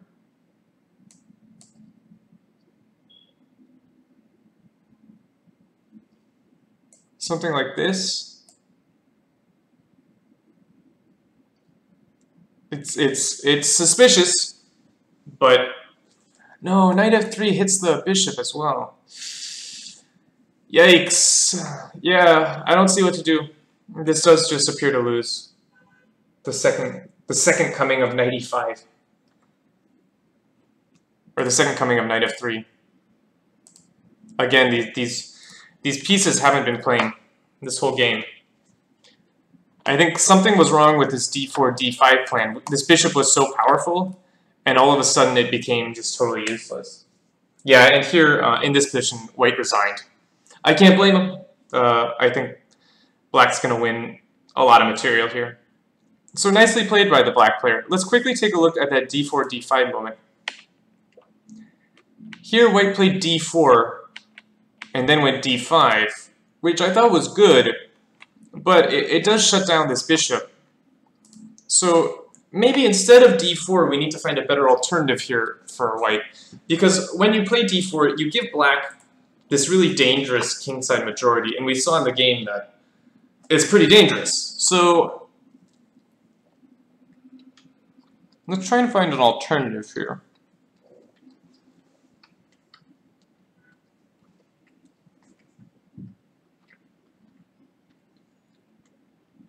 Some bishop move. Bishop d5. Bishop d5 looks very reasonable, centralizing the bishop on a knight square, although it will be hit with this knight on f6. So perhaps not best. It is a little bit annoying that I'm finding that I have quite a lack of space as white here. Black's center is really eating up a lot of space. I think I need to slow play here though, go queen d2. Not rush into any d4 shenanigans. And I'll play this position a little bit slowly. Maybe I'll go queen g5, or put my knight on g5. Just play a little bit slower, because otherwise, this d4 I think ended up being suicidal. This majority was so strong. It's also possible to play this position. Instead of going for a knight d4, you could play this. Maybe this was the way to go, because this pawn is quite strong, although black has like a super majority over here on the king side. Yeah, this is interesting. This position is very interesting. Go c4, and it's going to be a race, a majority race. Black is already very quick, however, is what I'll say. c5. It's a unique position. It's very unique.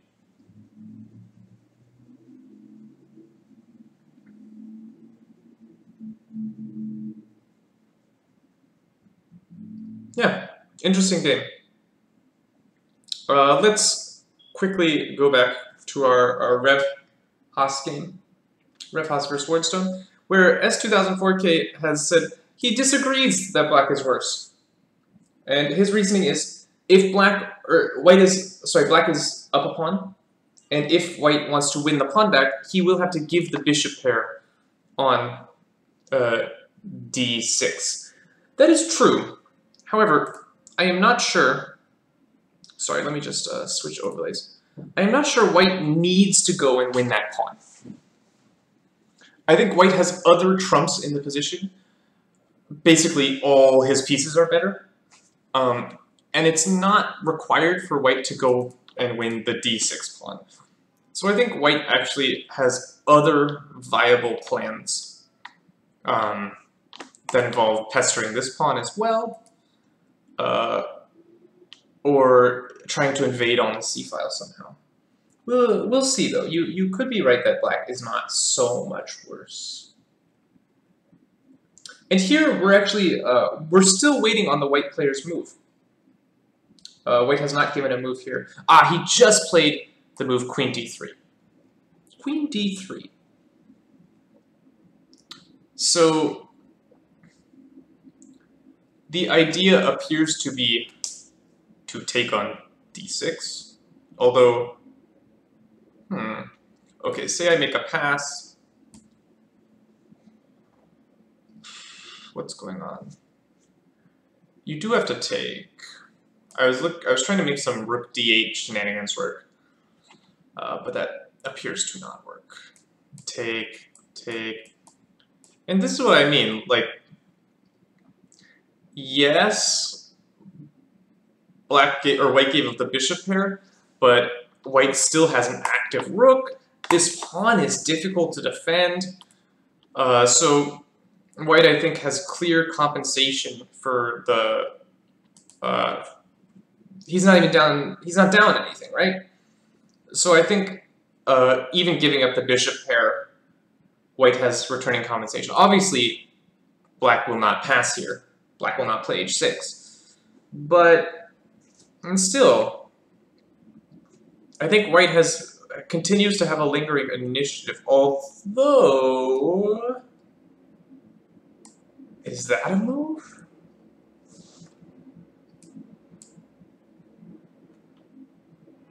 No, it's not a move. Because at the end of the day, white remains a pawn up, or white wins the pawn. However, this is not so clear. This pawn is hanging. That continues to be the issue in many lines. The pawn hangs. Yeah, rook b3 I don't think is playable. Although now if I move the queen, what's going on there?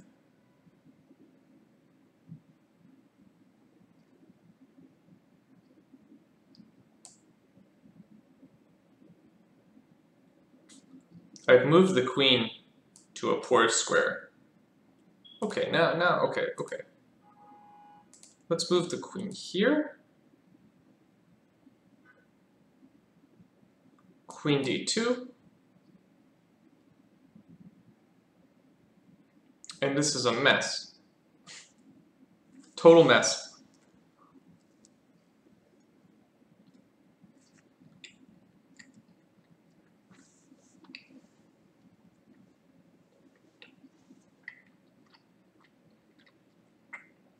No, white's better here.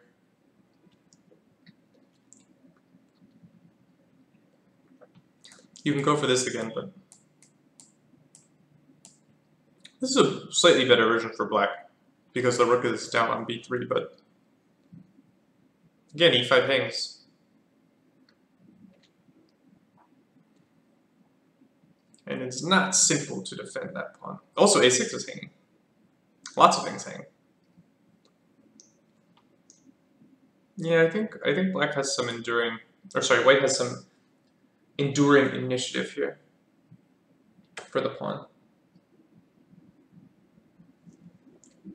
Ooh, 94. Queen d8, queen d2, 94. The same problem that I had when I put my queen on d7. Yes, correct.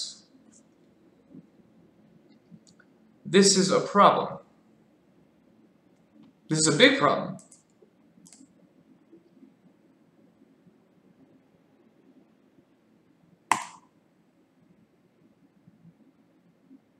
Where else do you put the queen?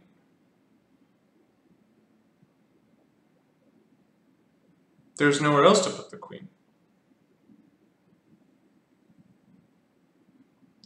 Is black just winning? Is queen d3 a blunder?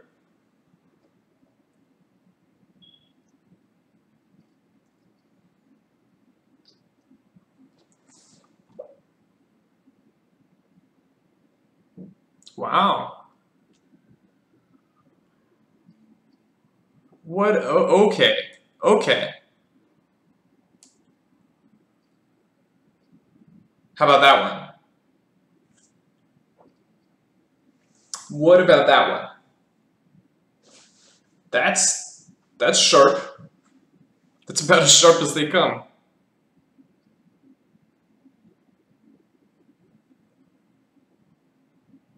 Queen takes.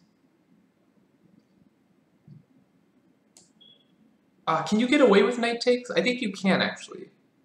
No, you can't do that. You can't do that. You can't do that. So queen takes c7. Rook takes c7. Rook takes d3. You end up a piece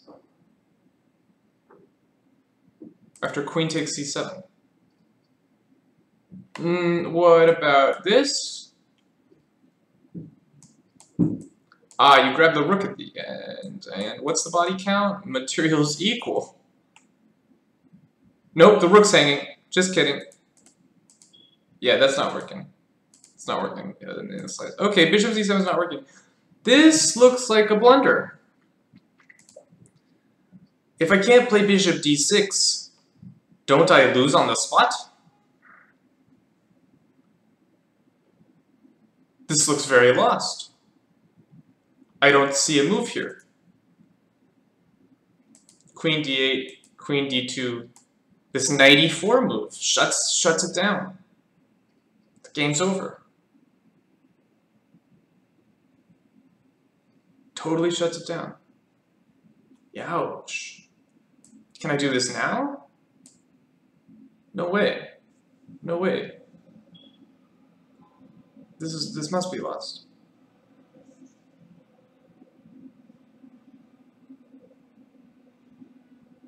How is this lost? Take.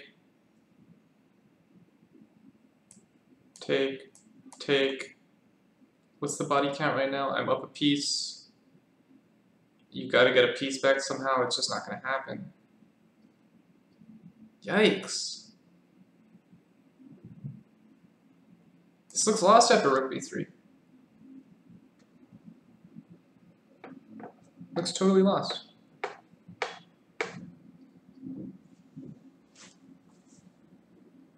Oh, S2004K, that variation also works. That's also a nice variation.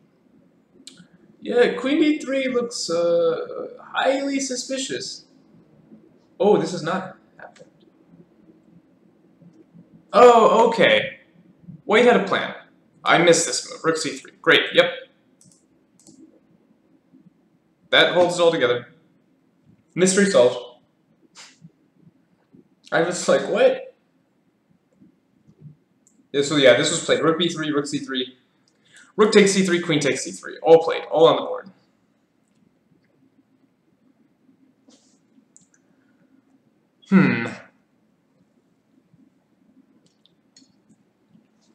So we traded off a set of rooks, but these were not the rooks that black wanted to come off. Black's better rook came off for what I would say white's worst rook. Although both of white's rooks were very good.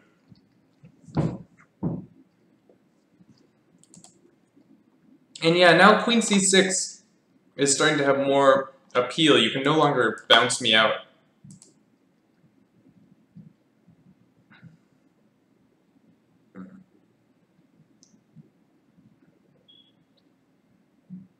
Although the e4 pawn is hanging, what's going on?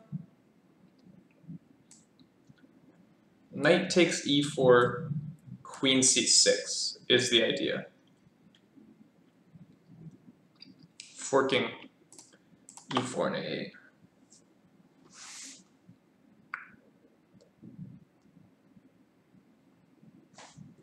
Yeah, that appears to be a nasty one. So black played queen b7, which is offering this pawn, but he's gonna grab here. He's also guarding this pawn, so this rook has more mobility. This is a good move. The point is, you can take this, But I'm coming here. My rook's coming to c8. I'm getting a lot of activity. So after queen b7, also guards this square.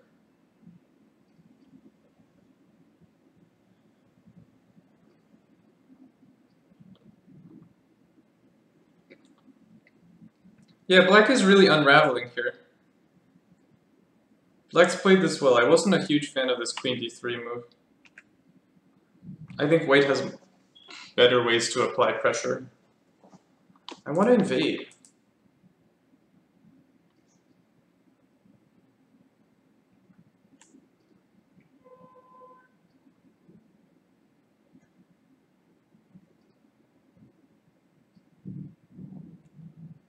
Hold up. What's this? Is something going on here? What's going on here? Instead of queen d3.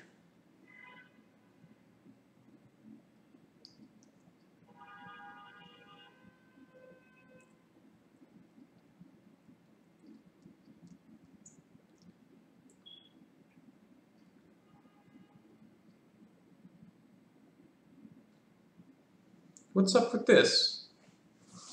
This looks pretty nasty.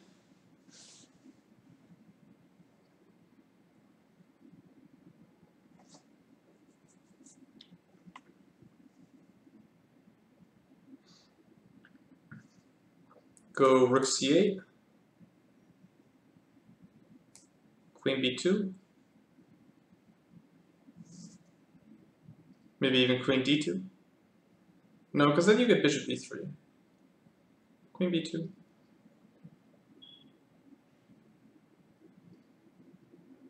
Even knight c6 is playable.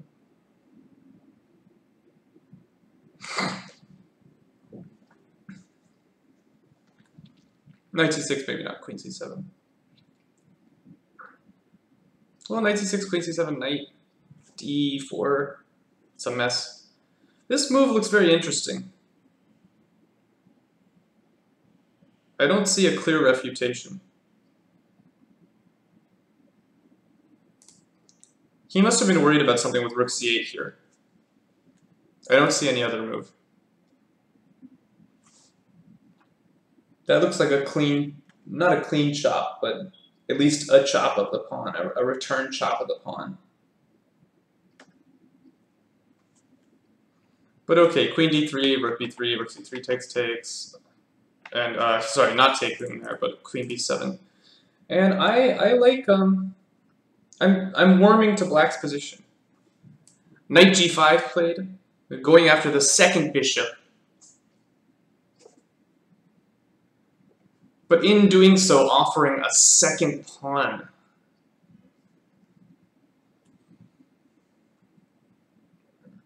Oh, it's not really a second pawn. Because he can grab back here. Oh, but no, this piece hangs. This piece hangs. Knight g5, knight e4, what's going on there?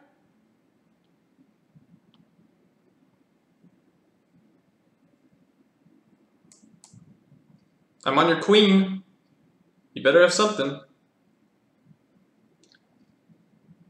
There's no queen h3. Queen f3? Ah, queen f3. What's this? Queen f3 is quite annoying. Very annoying. That's an idea. That's a cool idea. The point is, if you go knight c5, I take, and if you take, I actually win a tempo on this rook over here. So I'm coming out of here with a piece. Yeah, queen f3.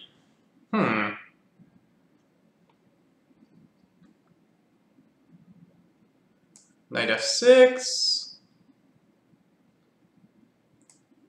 Bishop d3. But now I have this. It's another pawn. It is another pawn. I like my pawns. Takes, knight takes.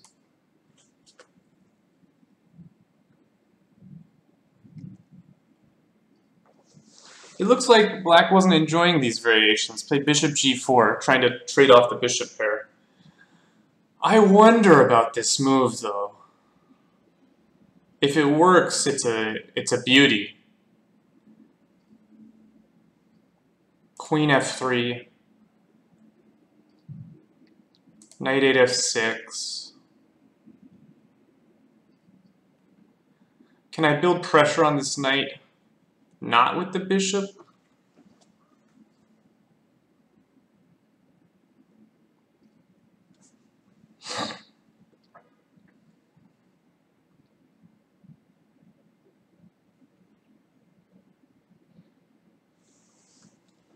Yeah, I think this is okay.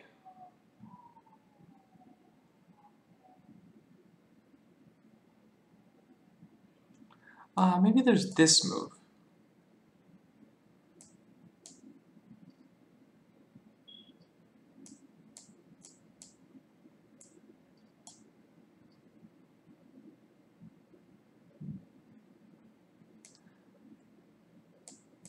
But I can create a back rank thread with tempo. Sort of. It's not really a back rank thread. This position is very confusing.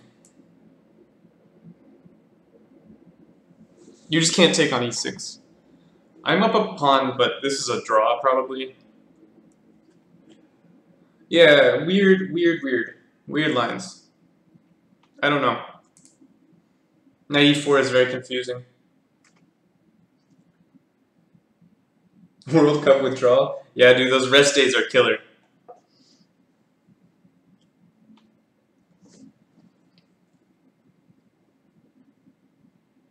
So knight g5, bishop g4. Let me promote this. Yeah, knight e4. I like it a lot. Might just be a draw, though. Maybe he's playing for more than the draw. He's like, I got my pawn, and I'm taking it all the way to the bank. f3. Bishop h5? Why is my bishop on h5? That's the most useless piece I've ever seen in the world. Come on. Bishop d7.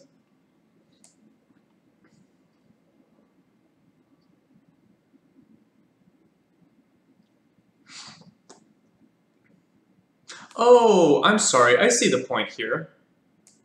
Ridiculous. There's a skewer. There's simply a skewer. Look at me missing simple tactics. That's a me classic right there. That's a quirk special. Missing simple tactics. Yeah, that'll do. No knight takes e4. You're getting skewered on the long diagonal. That's why he's trying to trade off the pieces, but I don't want my bishop on h5. Like, it's totally trapped by these pawns. I would put my bishop back on d7.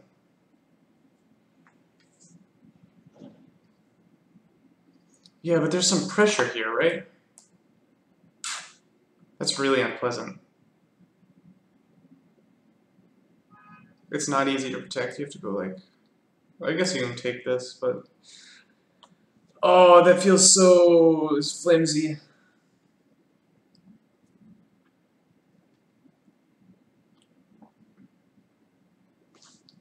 Yeah, this position is... Yeah, I just don't want this bishop on h5.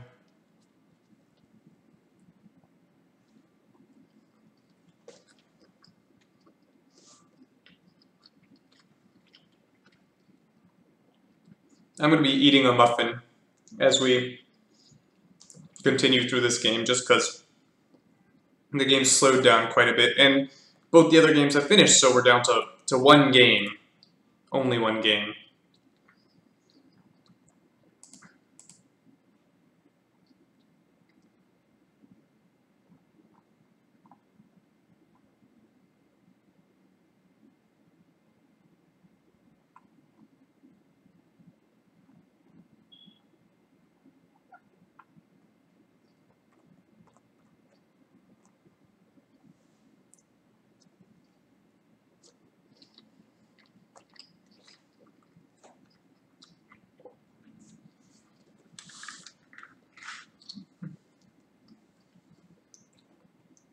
And white has lashed out with g4. Let me get that on the board. g4, bishop g6, I assume. Perhaps the idea is to go h4.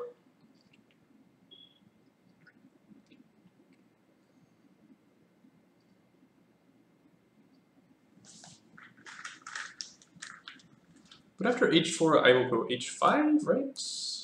This.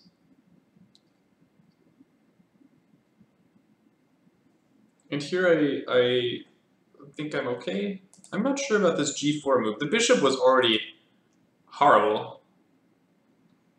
I think he's worried about his knight.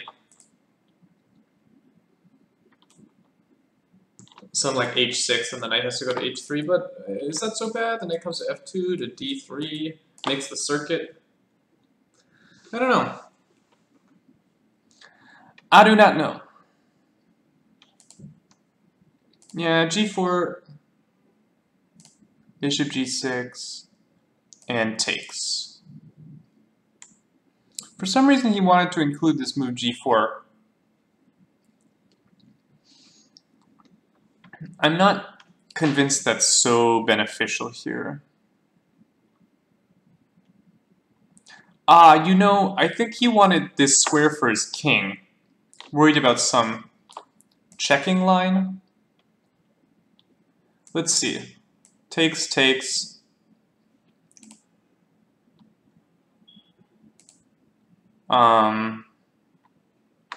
This check here doesn't really accomplish much. h6, knight h3.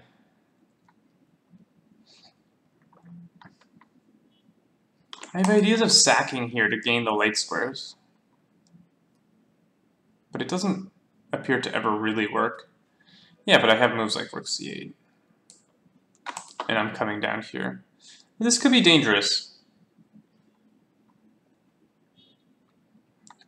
And white has only recovered his pawn.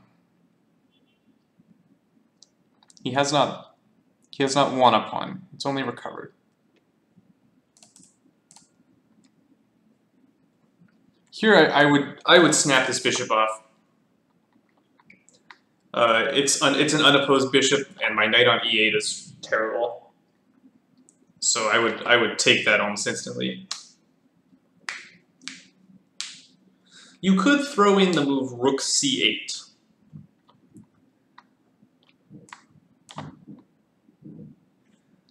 I wonder how much of a difference that makes. It shouldn't make any difference. I can always play it after taking.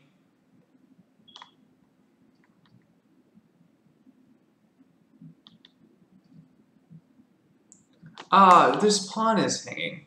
So after takes, rook c8, takes. What do I got? What do I got? I don't got much here.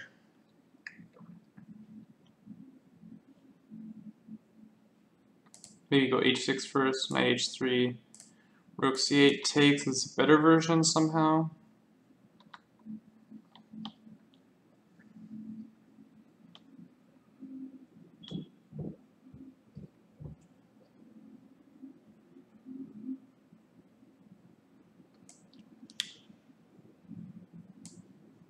What if I check first? I'm trying to make this work for black. Check.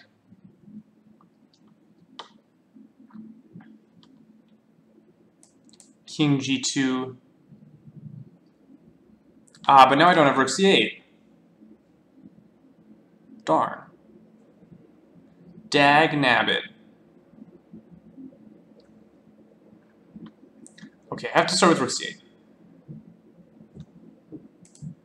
Takes. And I want to give this check, but all of a sudden, they're on this square.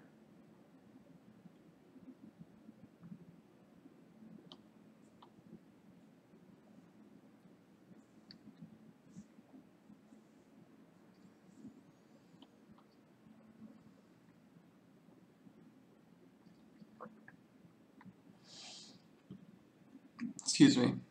Yeah, I'm not making this work. Okay, we have takes, we have h6. This pawn is hanging. What to do? What to do?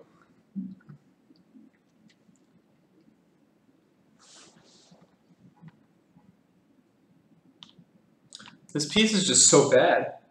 It's sort of incredible. I can take here. How's this?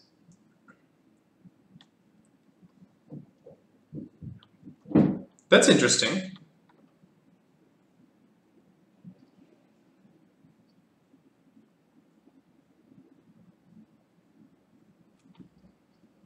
Throw this in.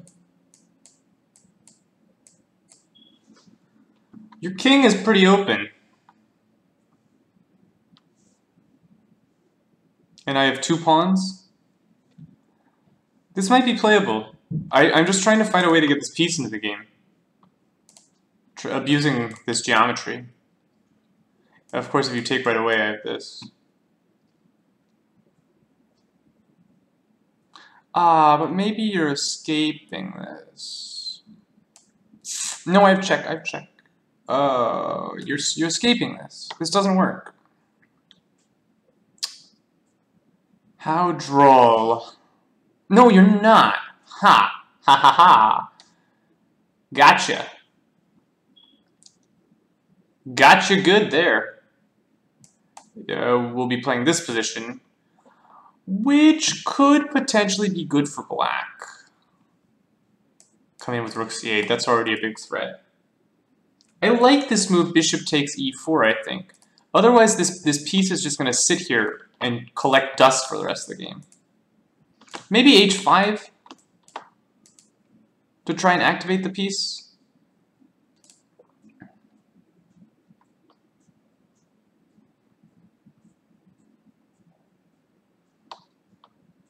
Something like h5 takes, knight takes, queen. But I don't have control of this square anymore.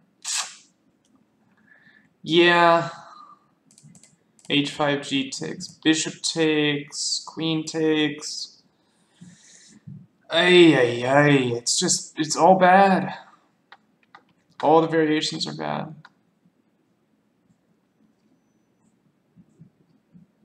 I like this bishop takes e4. I don't see much better. I really don't.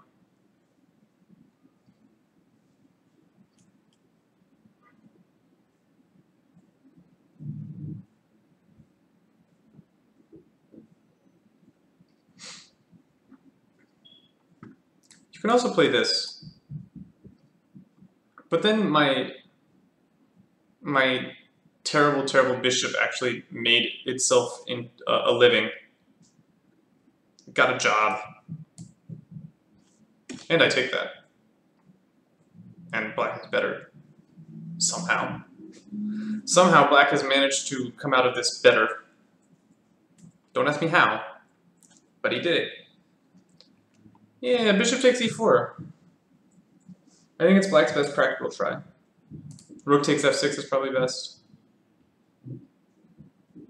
gf6 forced, takes. And this position is quite unclear. I feel like black should be able to draw, at least.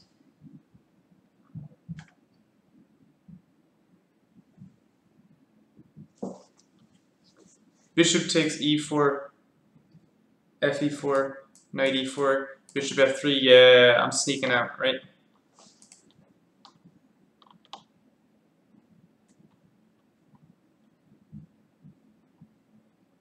And then you really lose a lot. Bishop f3, what line? Oh, probably here? Yeah, you can go bishop f3, but I think I'll make... Oh, no, I have queen b1. I have queen b1. I'm not losing my material.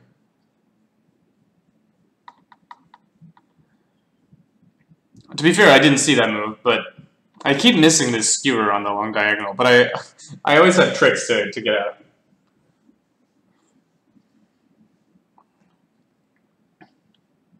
And then my rook will come in probably to like b2, try and cause some problems, mix you up. This knight is very passive right now.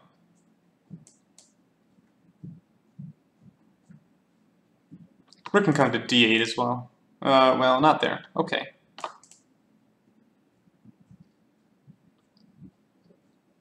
But yeah, something like this. I think it's playable. He played it! My man! My man Wardstone. Bishop takes e4 is on the board. That's a quality move. That is a quality move right there. Boom! I expect white will play rook takes f6. But this is a big time move.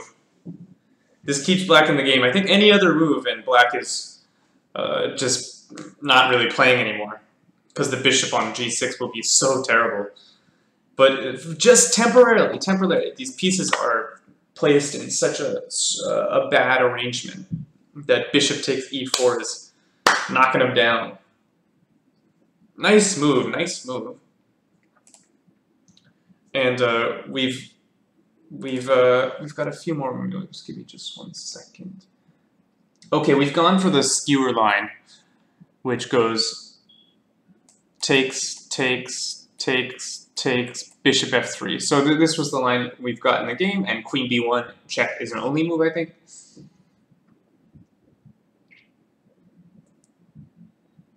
Yeah, it's an only move.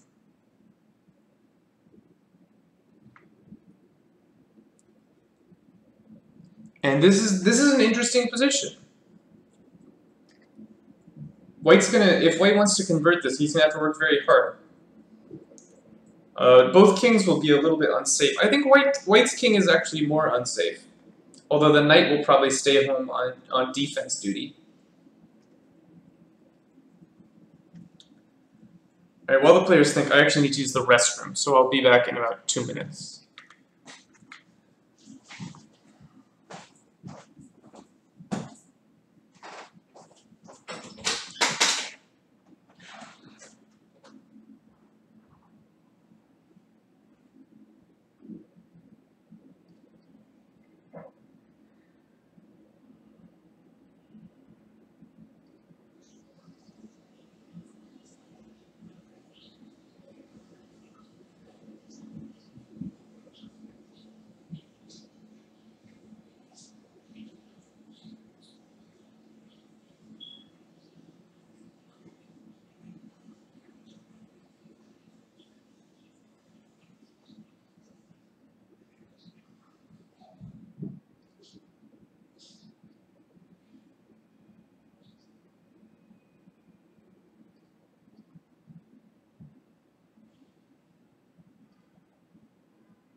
Alright, let's see. Any moves in the game? Yes, we saw queen b1, king f2. Interesting.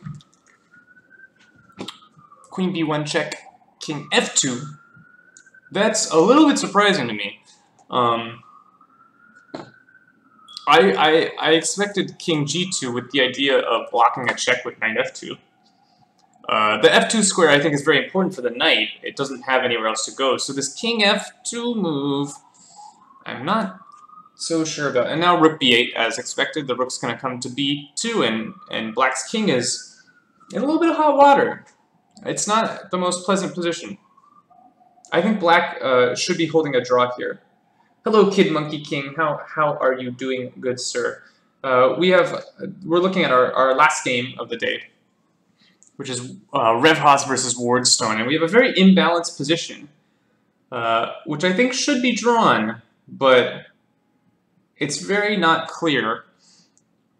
I think putting the king on f2 is a mistake, because the knight really has nowhere to go. Maybe his idea is to go knight g1? It's not like the knight is a world beater on the e2 square, though.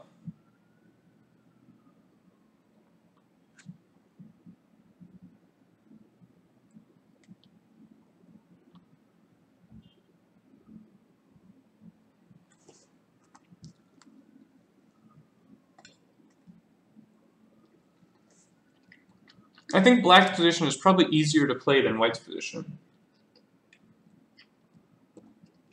They both still have a good amount of time, however. So, white can spend some time and find good moves.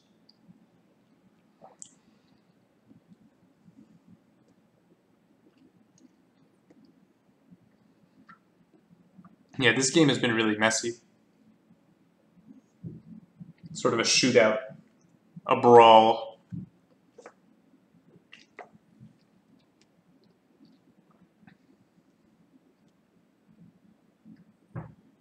Queen e3 played.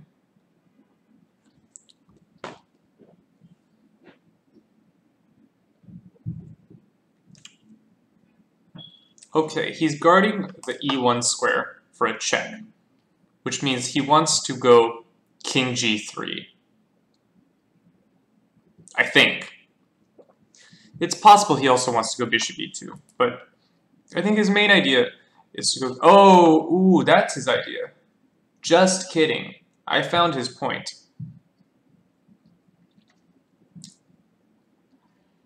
But,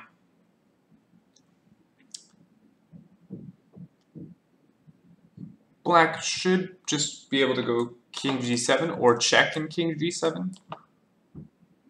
I don't see this as a huge issue.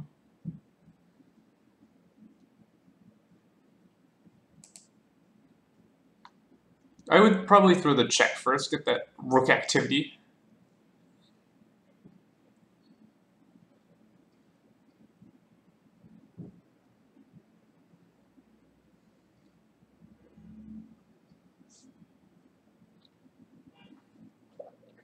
Also, the king stepping up and being cut on the second. That feels so dangerous. Like check, king g7, and I'm like starting to threaten things like that. Yeah, I'm not sure. My king is fairly safe on g7. You don't have good access to the light squares right now.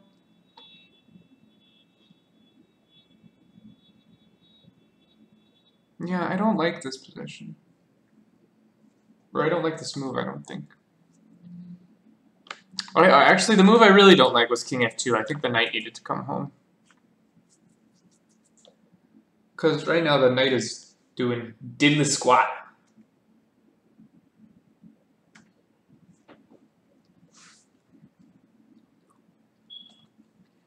So yeah, let's look at this. Rook b2. King g3, I think, is overambitious. And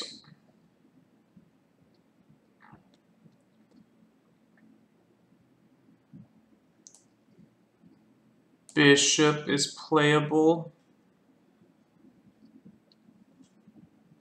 But here, like, I'm swarming your king. God, that looks so uncomfortable.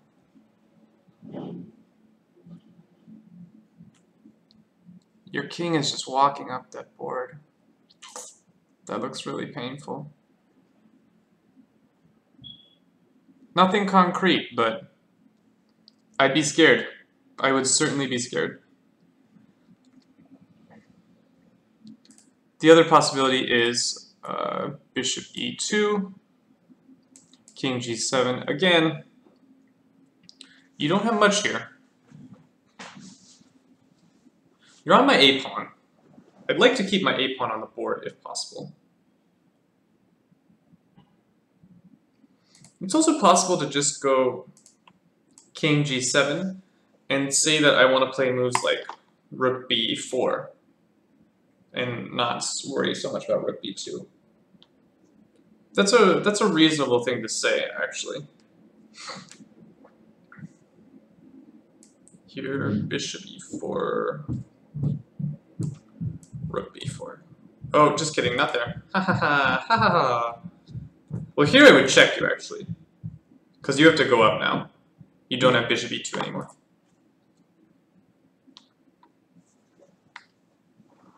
So yeah, maybe delaying the check is actually reasonable. Saying it's hard for white to make a productive move.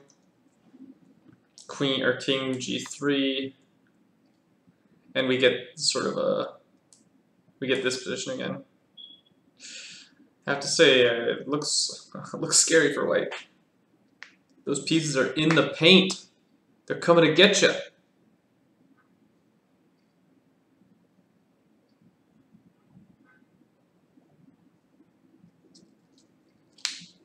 Oh, the other idea after king g3 is to play something like this, which is threatening to win a whole queen. And I like queens. But I've run into knight f2. Wait, I can do that right away. I'm an idiot. I'm winning I'm trading pieces. But this is good for black. I think this is good for black. Because I win the a-pawn.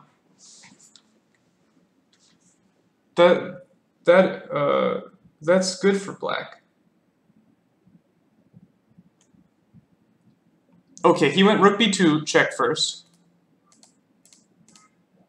If king g3, king g7, you can't move this piece because that's a real threat. Yeah, the more I'm warming to black's position, I think black might be playing for a win. The common potato? I am quirked. I don't know if I'm a common potato.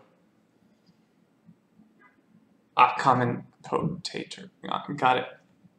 I got it. Yes, I'm quirked.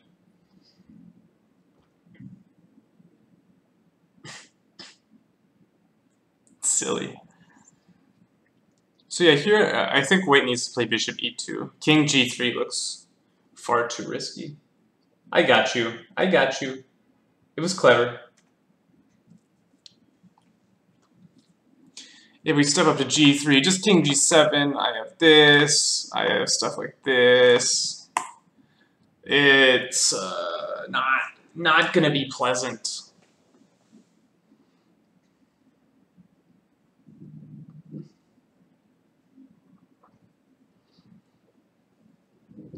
Ah, but here's a problem. What if I go here and I say, go ahead and take h6. I'll take your bishop. That's annoying. Or even, no, that doesn't work. I was looking at this one, trying to say you have a lot of pieces lined up here. But this actually protects the knight. Is there nothing here? I guess I have nothing here. Do I really have nothing here? You have no check, actually, which is very annoying for you, so I can do something like this. And really come after you.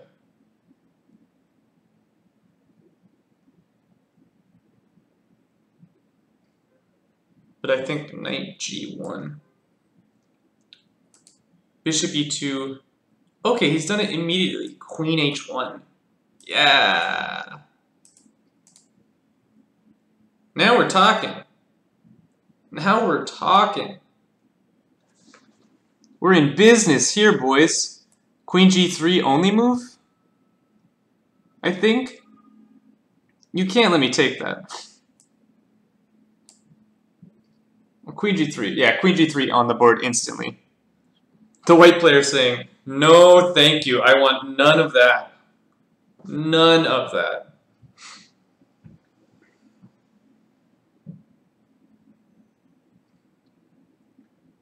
But now queen here, right? And I've sort of danced my way into having good pieces, into improving my queen.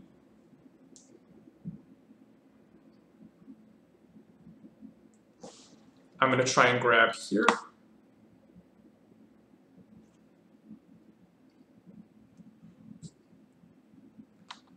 But queen f3 probably forces queens off, because I can't really let you take this.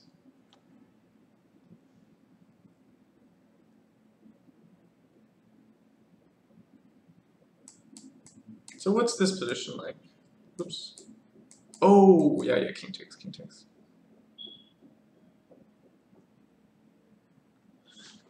You have issues. I'm winning the a-pawn again.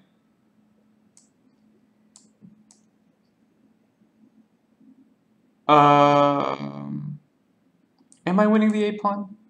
I'm winning a pawn. No, I'm so close to winning a pawn. But maybe I'm not.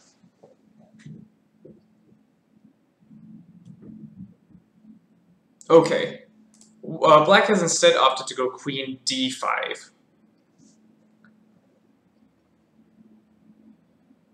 He wants the check.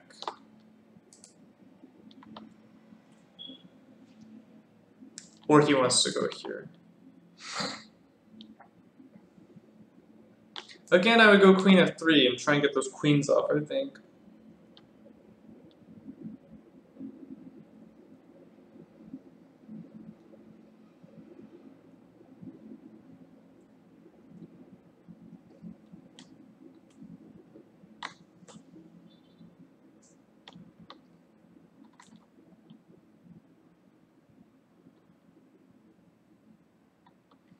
But queen f3 now, maybe there's an e4. Maybe that's his point. Queen f3, e4. Take. On the rook. So I gotta be forceful here. Check. You can't take that.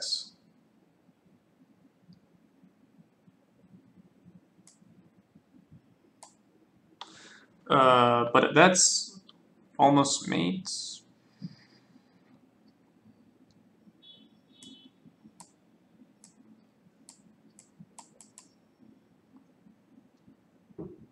That is gonna mate. You have problems here. e4. Like, what do you do? Can't take f6, because this check wins a bishop, I'm pretty sure, somehow. I am going to win this bishop.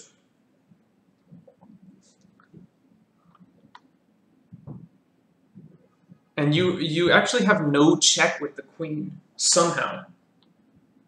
This was a really nice move by black. I was going with queen e4, but it gets sort of diffused by queen f3. Queen d5 is just a better version, because queen f3 is met with e4, e3, check. Yikes. Good move. Really good move.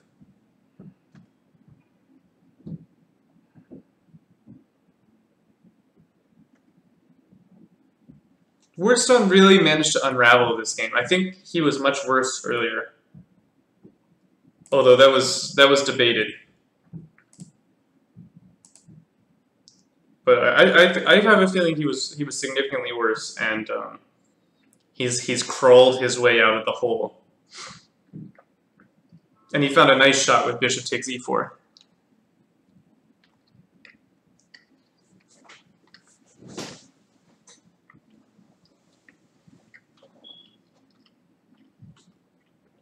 Yeah, White's in the tank here. I don't blame him.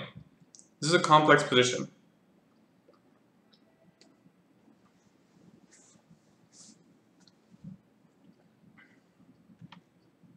As White, I might consider the move knight g1.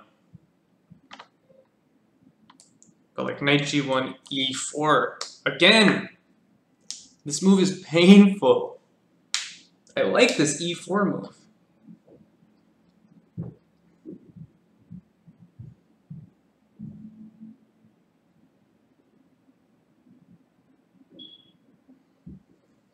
Makes me wonder if we could have played it earlier. For example, before queen h1. Can I go e4 here?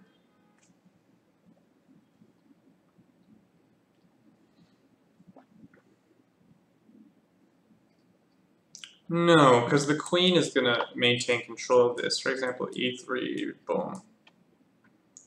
But okay, what about here, like queen h1, right? No, we looked at this. There's knight g1, e3 check.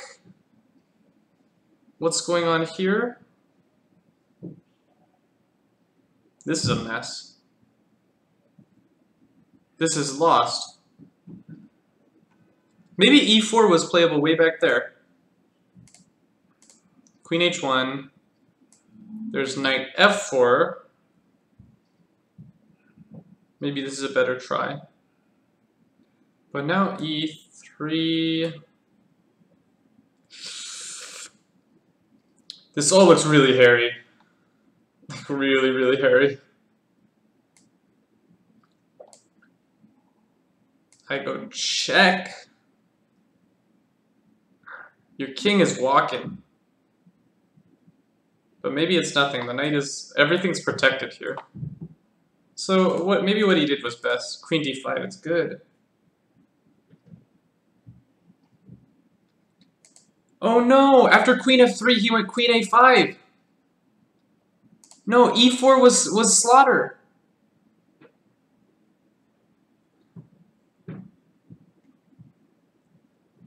e4 was just game over.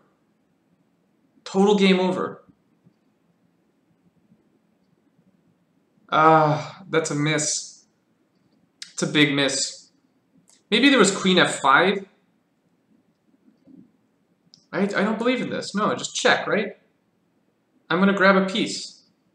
I'm grabbing a piece. If you take, I check. I'm grabbing a piece. e4 is a big miss. That's probably a missed win. After queen f3, queen a5 played. Not the best move, I don't think. Or sorry, am I incorrect with that? Hold on, let me...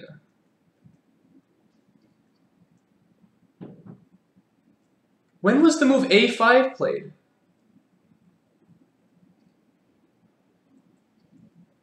I missed a move. Oh my god. I missed a move way back in the game. Oh my god. Oh my goodness.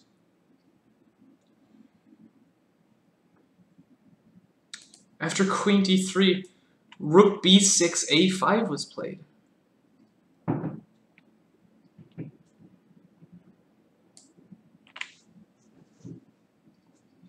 Oh my god. Okay, let me try and fix this.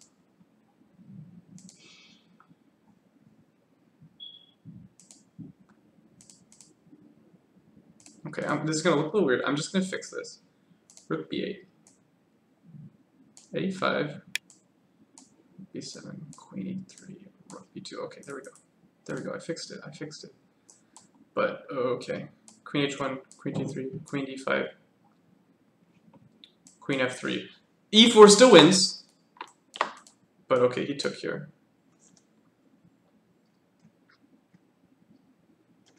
Wow, I can't believe I did that. That's bad.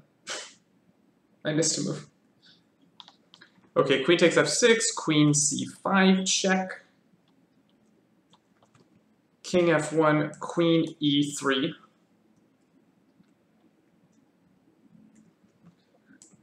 Queen f3.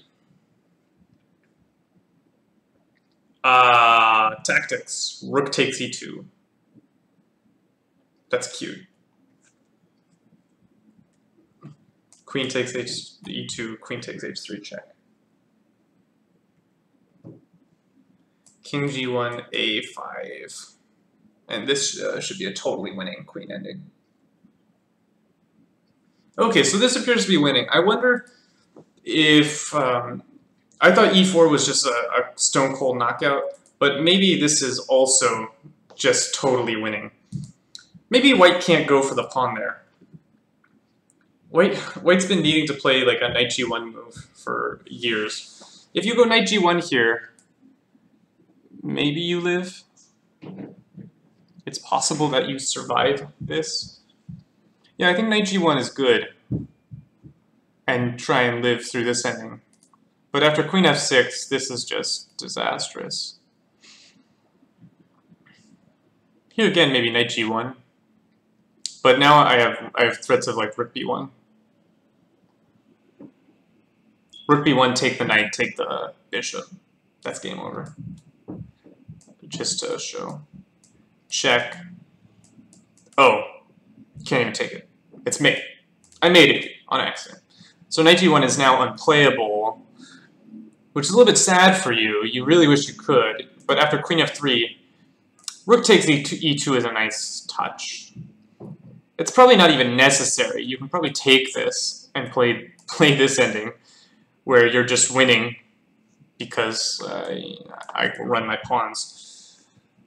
But yeah, now you're really lost. A5, queen takes E5, queen takes G4, king H1, A4.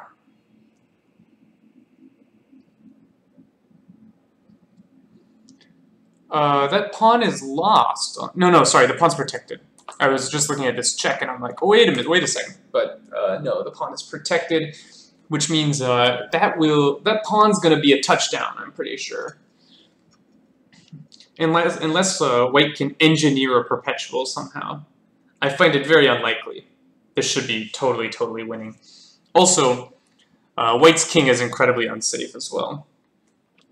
For example, if I could play queen F1, it would be mate. So white has to be just totally cautious about his king safety as well.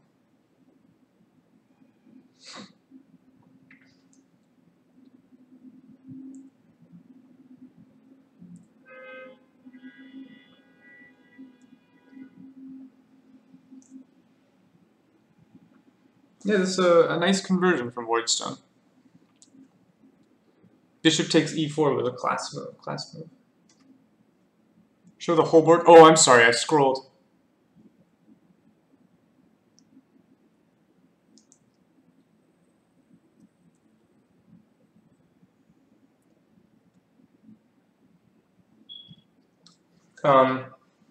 Me want cookies. The pawn got to A5 because I had the black rook going rook B3 in one move earlier in the game, but the rook actually stutter stepped. Black played rook B6, white went A5, and then black went rook B3. So white sort of gained that tempo of A5.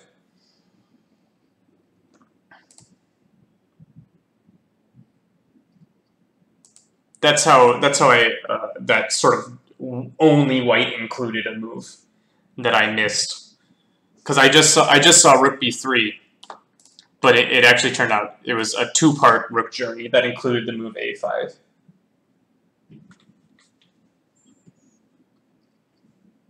So yeah, now we're just we're waiting on how this position will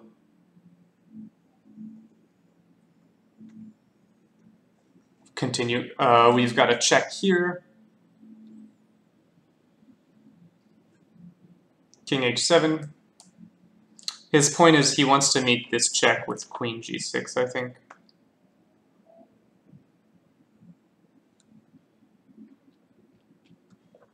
Yeah, he wants to put his queen on g6 and then e4, where it really dominates the board, including the diagonal that the king is on. It would also be a check. Queen b1 check on the board. Queen g6, queen a2. I expect to see queen e4 check.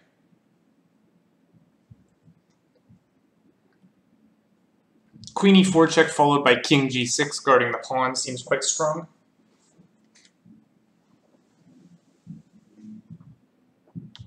Queen e4 check on the board. King g1.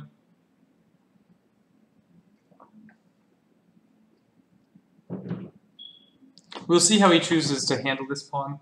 It's also possible to go king g8, because the white queen does not have access to the back rank at all. Oh, we've inserted another series of checks.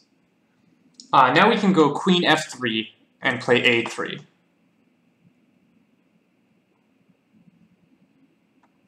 Although, will I be able to stop the checks after that? Even better. Queen b3. Just totally shutting down the white queen. Queen f2 probably.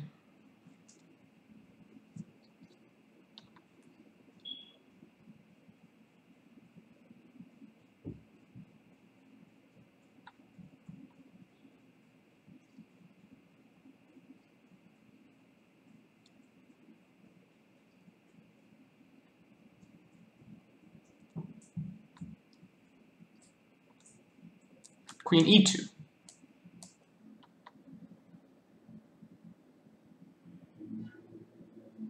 So say I go a3.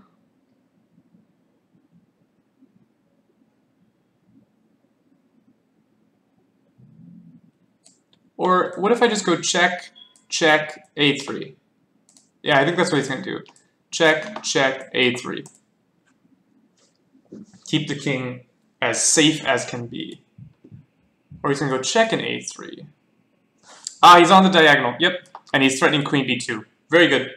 Good technique. This is dead lost. Queen e7.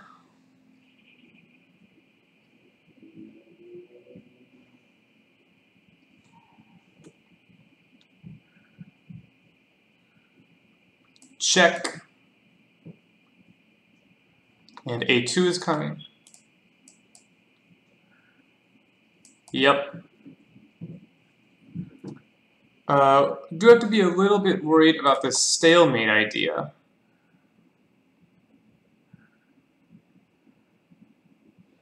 For example, queen e5, with the idea of going queen h8, stalemate. Okay, white resigned instead. I think this was worth a shot. Because there's this stalemating idea. Maybe white would even have to be careful of that if after, say like, I don't know. I need a way that I can sacrifice my queen.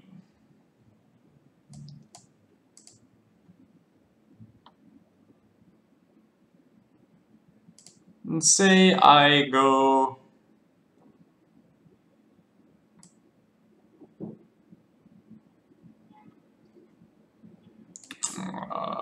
queen. So if I go queen e8,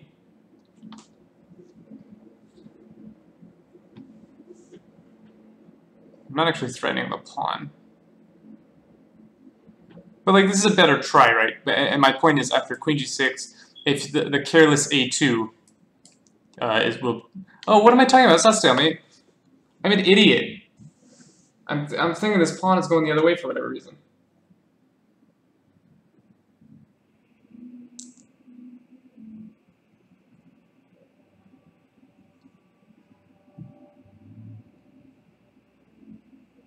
This is not stalemate. I'm just dumb. You have h4. I'm an idiot. I'm a full idiot. So this was a really nice game from Wordstone that I want to go over. He got a suspicious position. This was such a weird opening. I want to consult the book. So bishop b4, this is totally played. Knight d5, bishop c5, e3, not the most popular, but still played. Knight f6. Yeah, and d4 is the main move. I looked at that. After b4, bishop e7 is played. Knight takes d5 is the main move here, which we looked at briefly. I thought this wasn't such hot stuff for black, because I thought d4 was coming. Yeah, d4 scores reasonably in this position, but apparently it's nothing much. But okay, bishop e7 has also been played. Queen b3, and okay, queen b3 leaves book.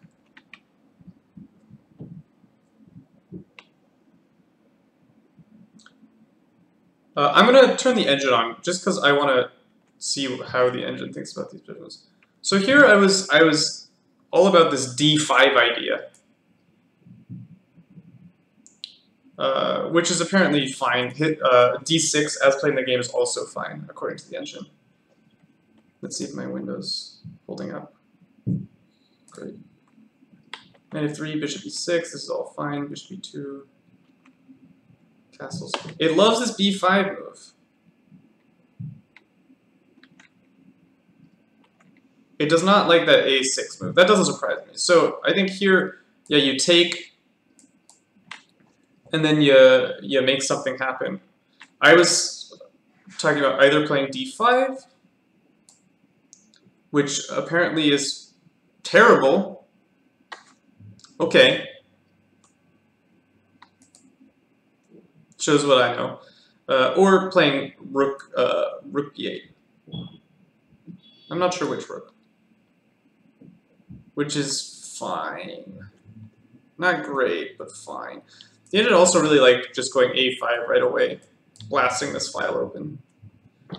White can't really accept to open the file, but if you go b5, I have this square, which is very nice. So, yeah, a6 probably not best. Queen c2, bc, dc. Bishop g4 is a good move. I didn't really like it, but it's a good move.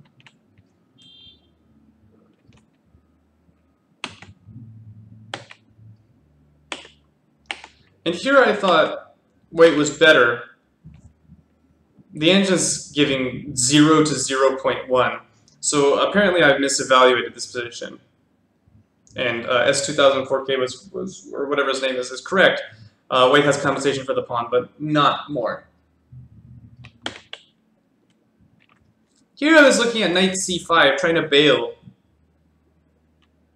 The engine says this is fine as well. It should be a draw no matter what. But knight e8 is good, good. And e4 is a mistake. That doesn't surprise me. This pawn becomes quite weak.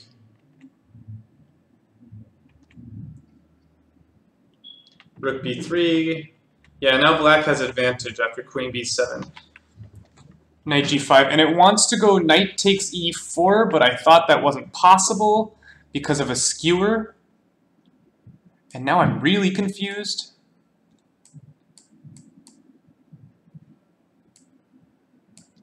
Oh!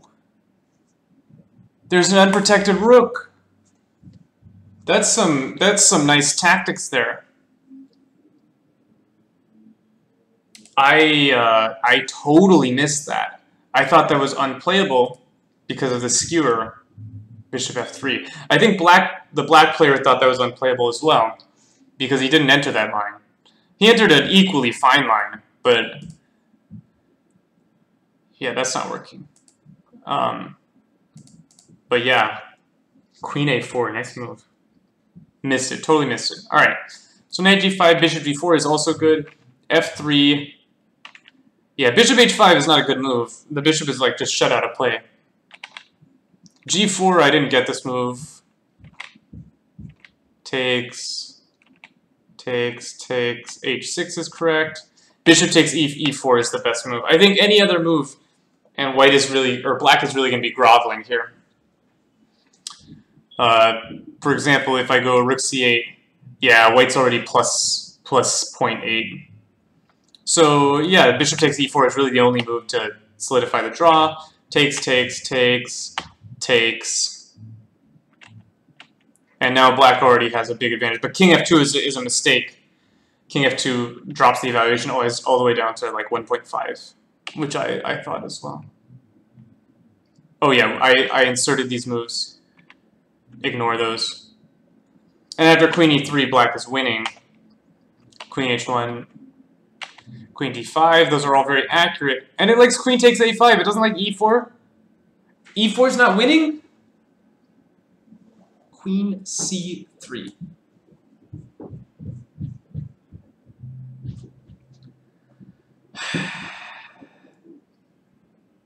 I hate when I'm bad.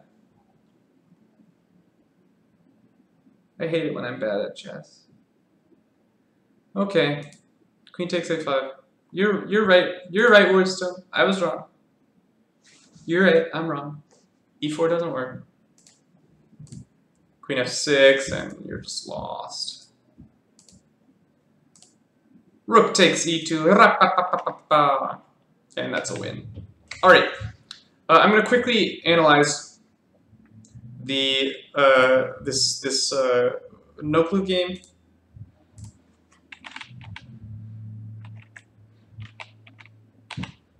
Yeah, here I like knight takes c3. e6 should be fine, however. Bishop d6 I didn't like. Castles, castles. d4 is good. Yeah, and c4 is a bad move. Already the evaluation's +1. And bishop c7 hikes the evaluation to +2.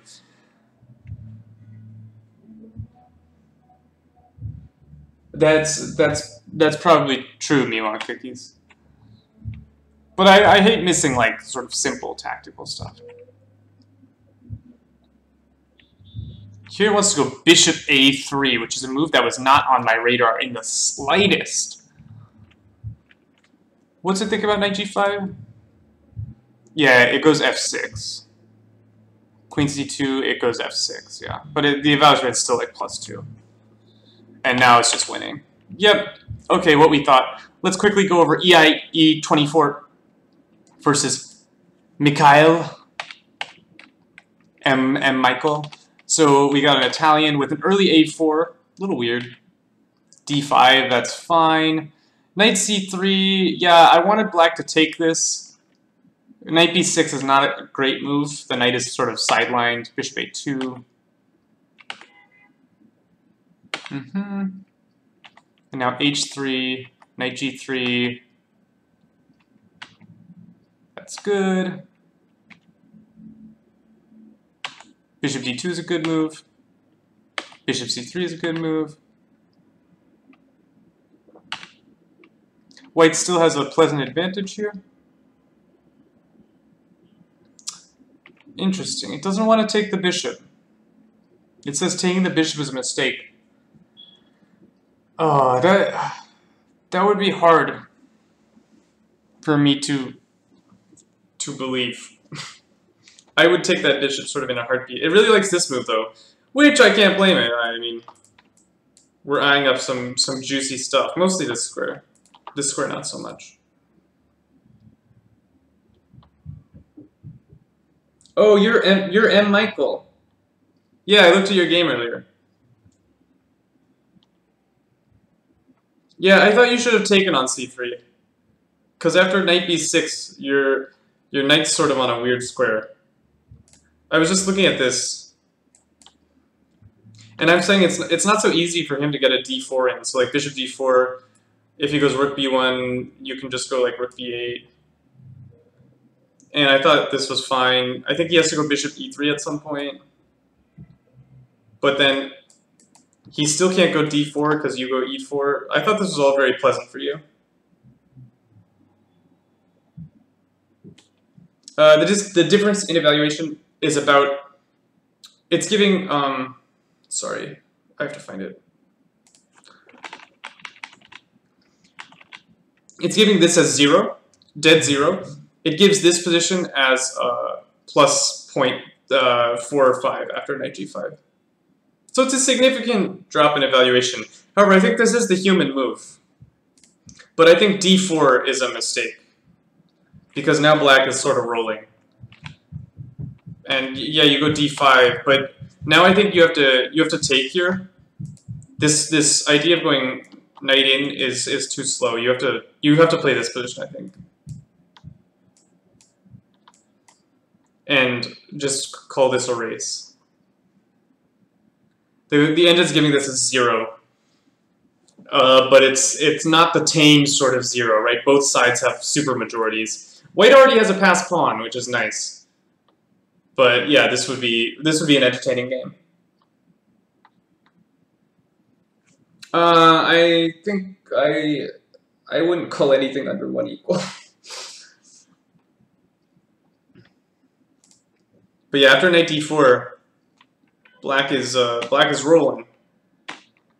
F4, great move, sacking the exchange, and we looked at taking the exchange, but it didn't look good because basically no matter what you play F3, and it's sad. The engine comes up with a strange defense that probably won't hold. Oh, just kidding. It doesn't like that anymore. It wanted to do this, but it's decided now it doesn't want to do this. Yeah, I mean, you just can't take that. It's simply unpalatable. But if you can't take the exchange, then what is your knight doing on e6, right? So I think white is basically lost here. After bishop d2, he's really lost. e3 is a nice move, because if you go f3, then you're still better, but it's a little less clear. The queens are probably going to come off here somehow. So e3 was a really nice move. Just closing the diagonal before you play f3, and now you're bustalonied. Bustaronied. Yeah, this all made sense. I looked at g5 here, which is the engine's first move.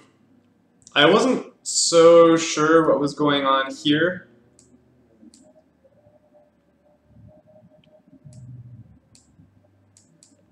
You're lost. That's what's going on. Or black just wins a piece. And maybe a second piece. So g5, but this is fine, right? You were low on time here too. Yeah, and then you just reload the knight. It's kind of funny. And it's game over.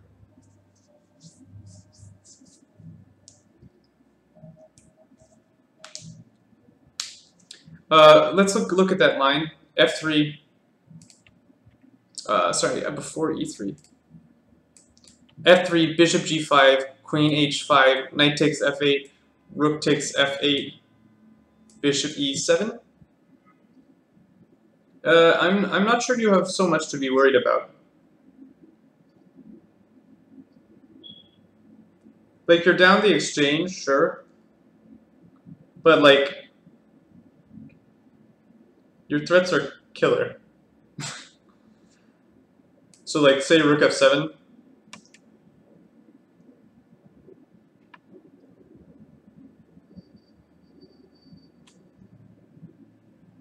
You can take, and I'll go, like, queen H4.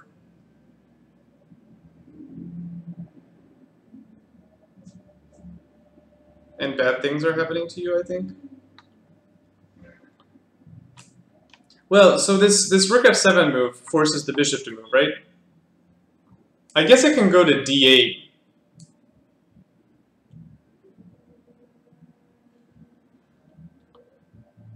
Yeah, it's not the clearest thing in the world. I don't know, am I threatening to sack something? Can I do like this or something? And just like say I'm gonna take everything? The thing is, like, you're up 2 pieces, because these pieces are always doing nothing.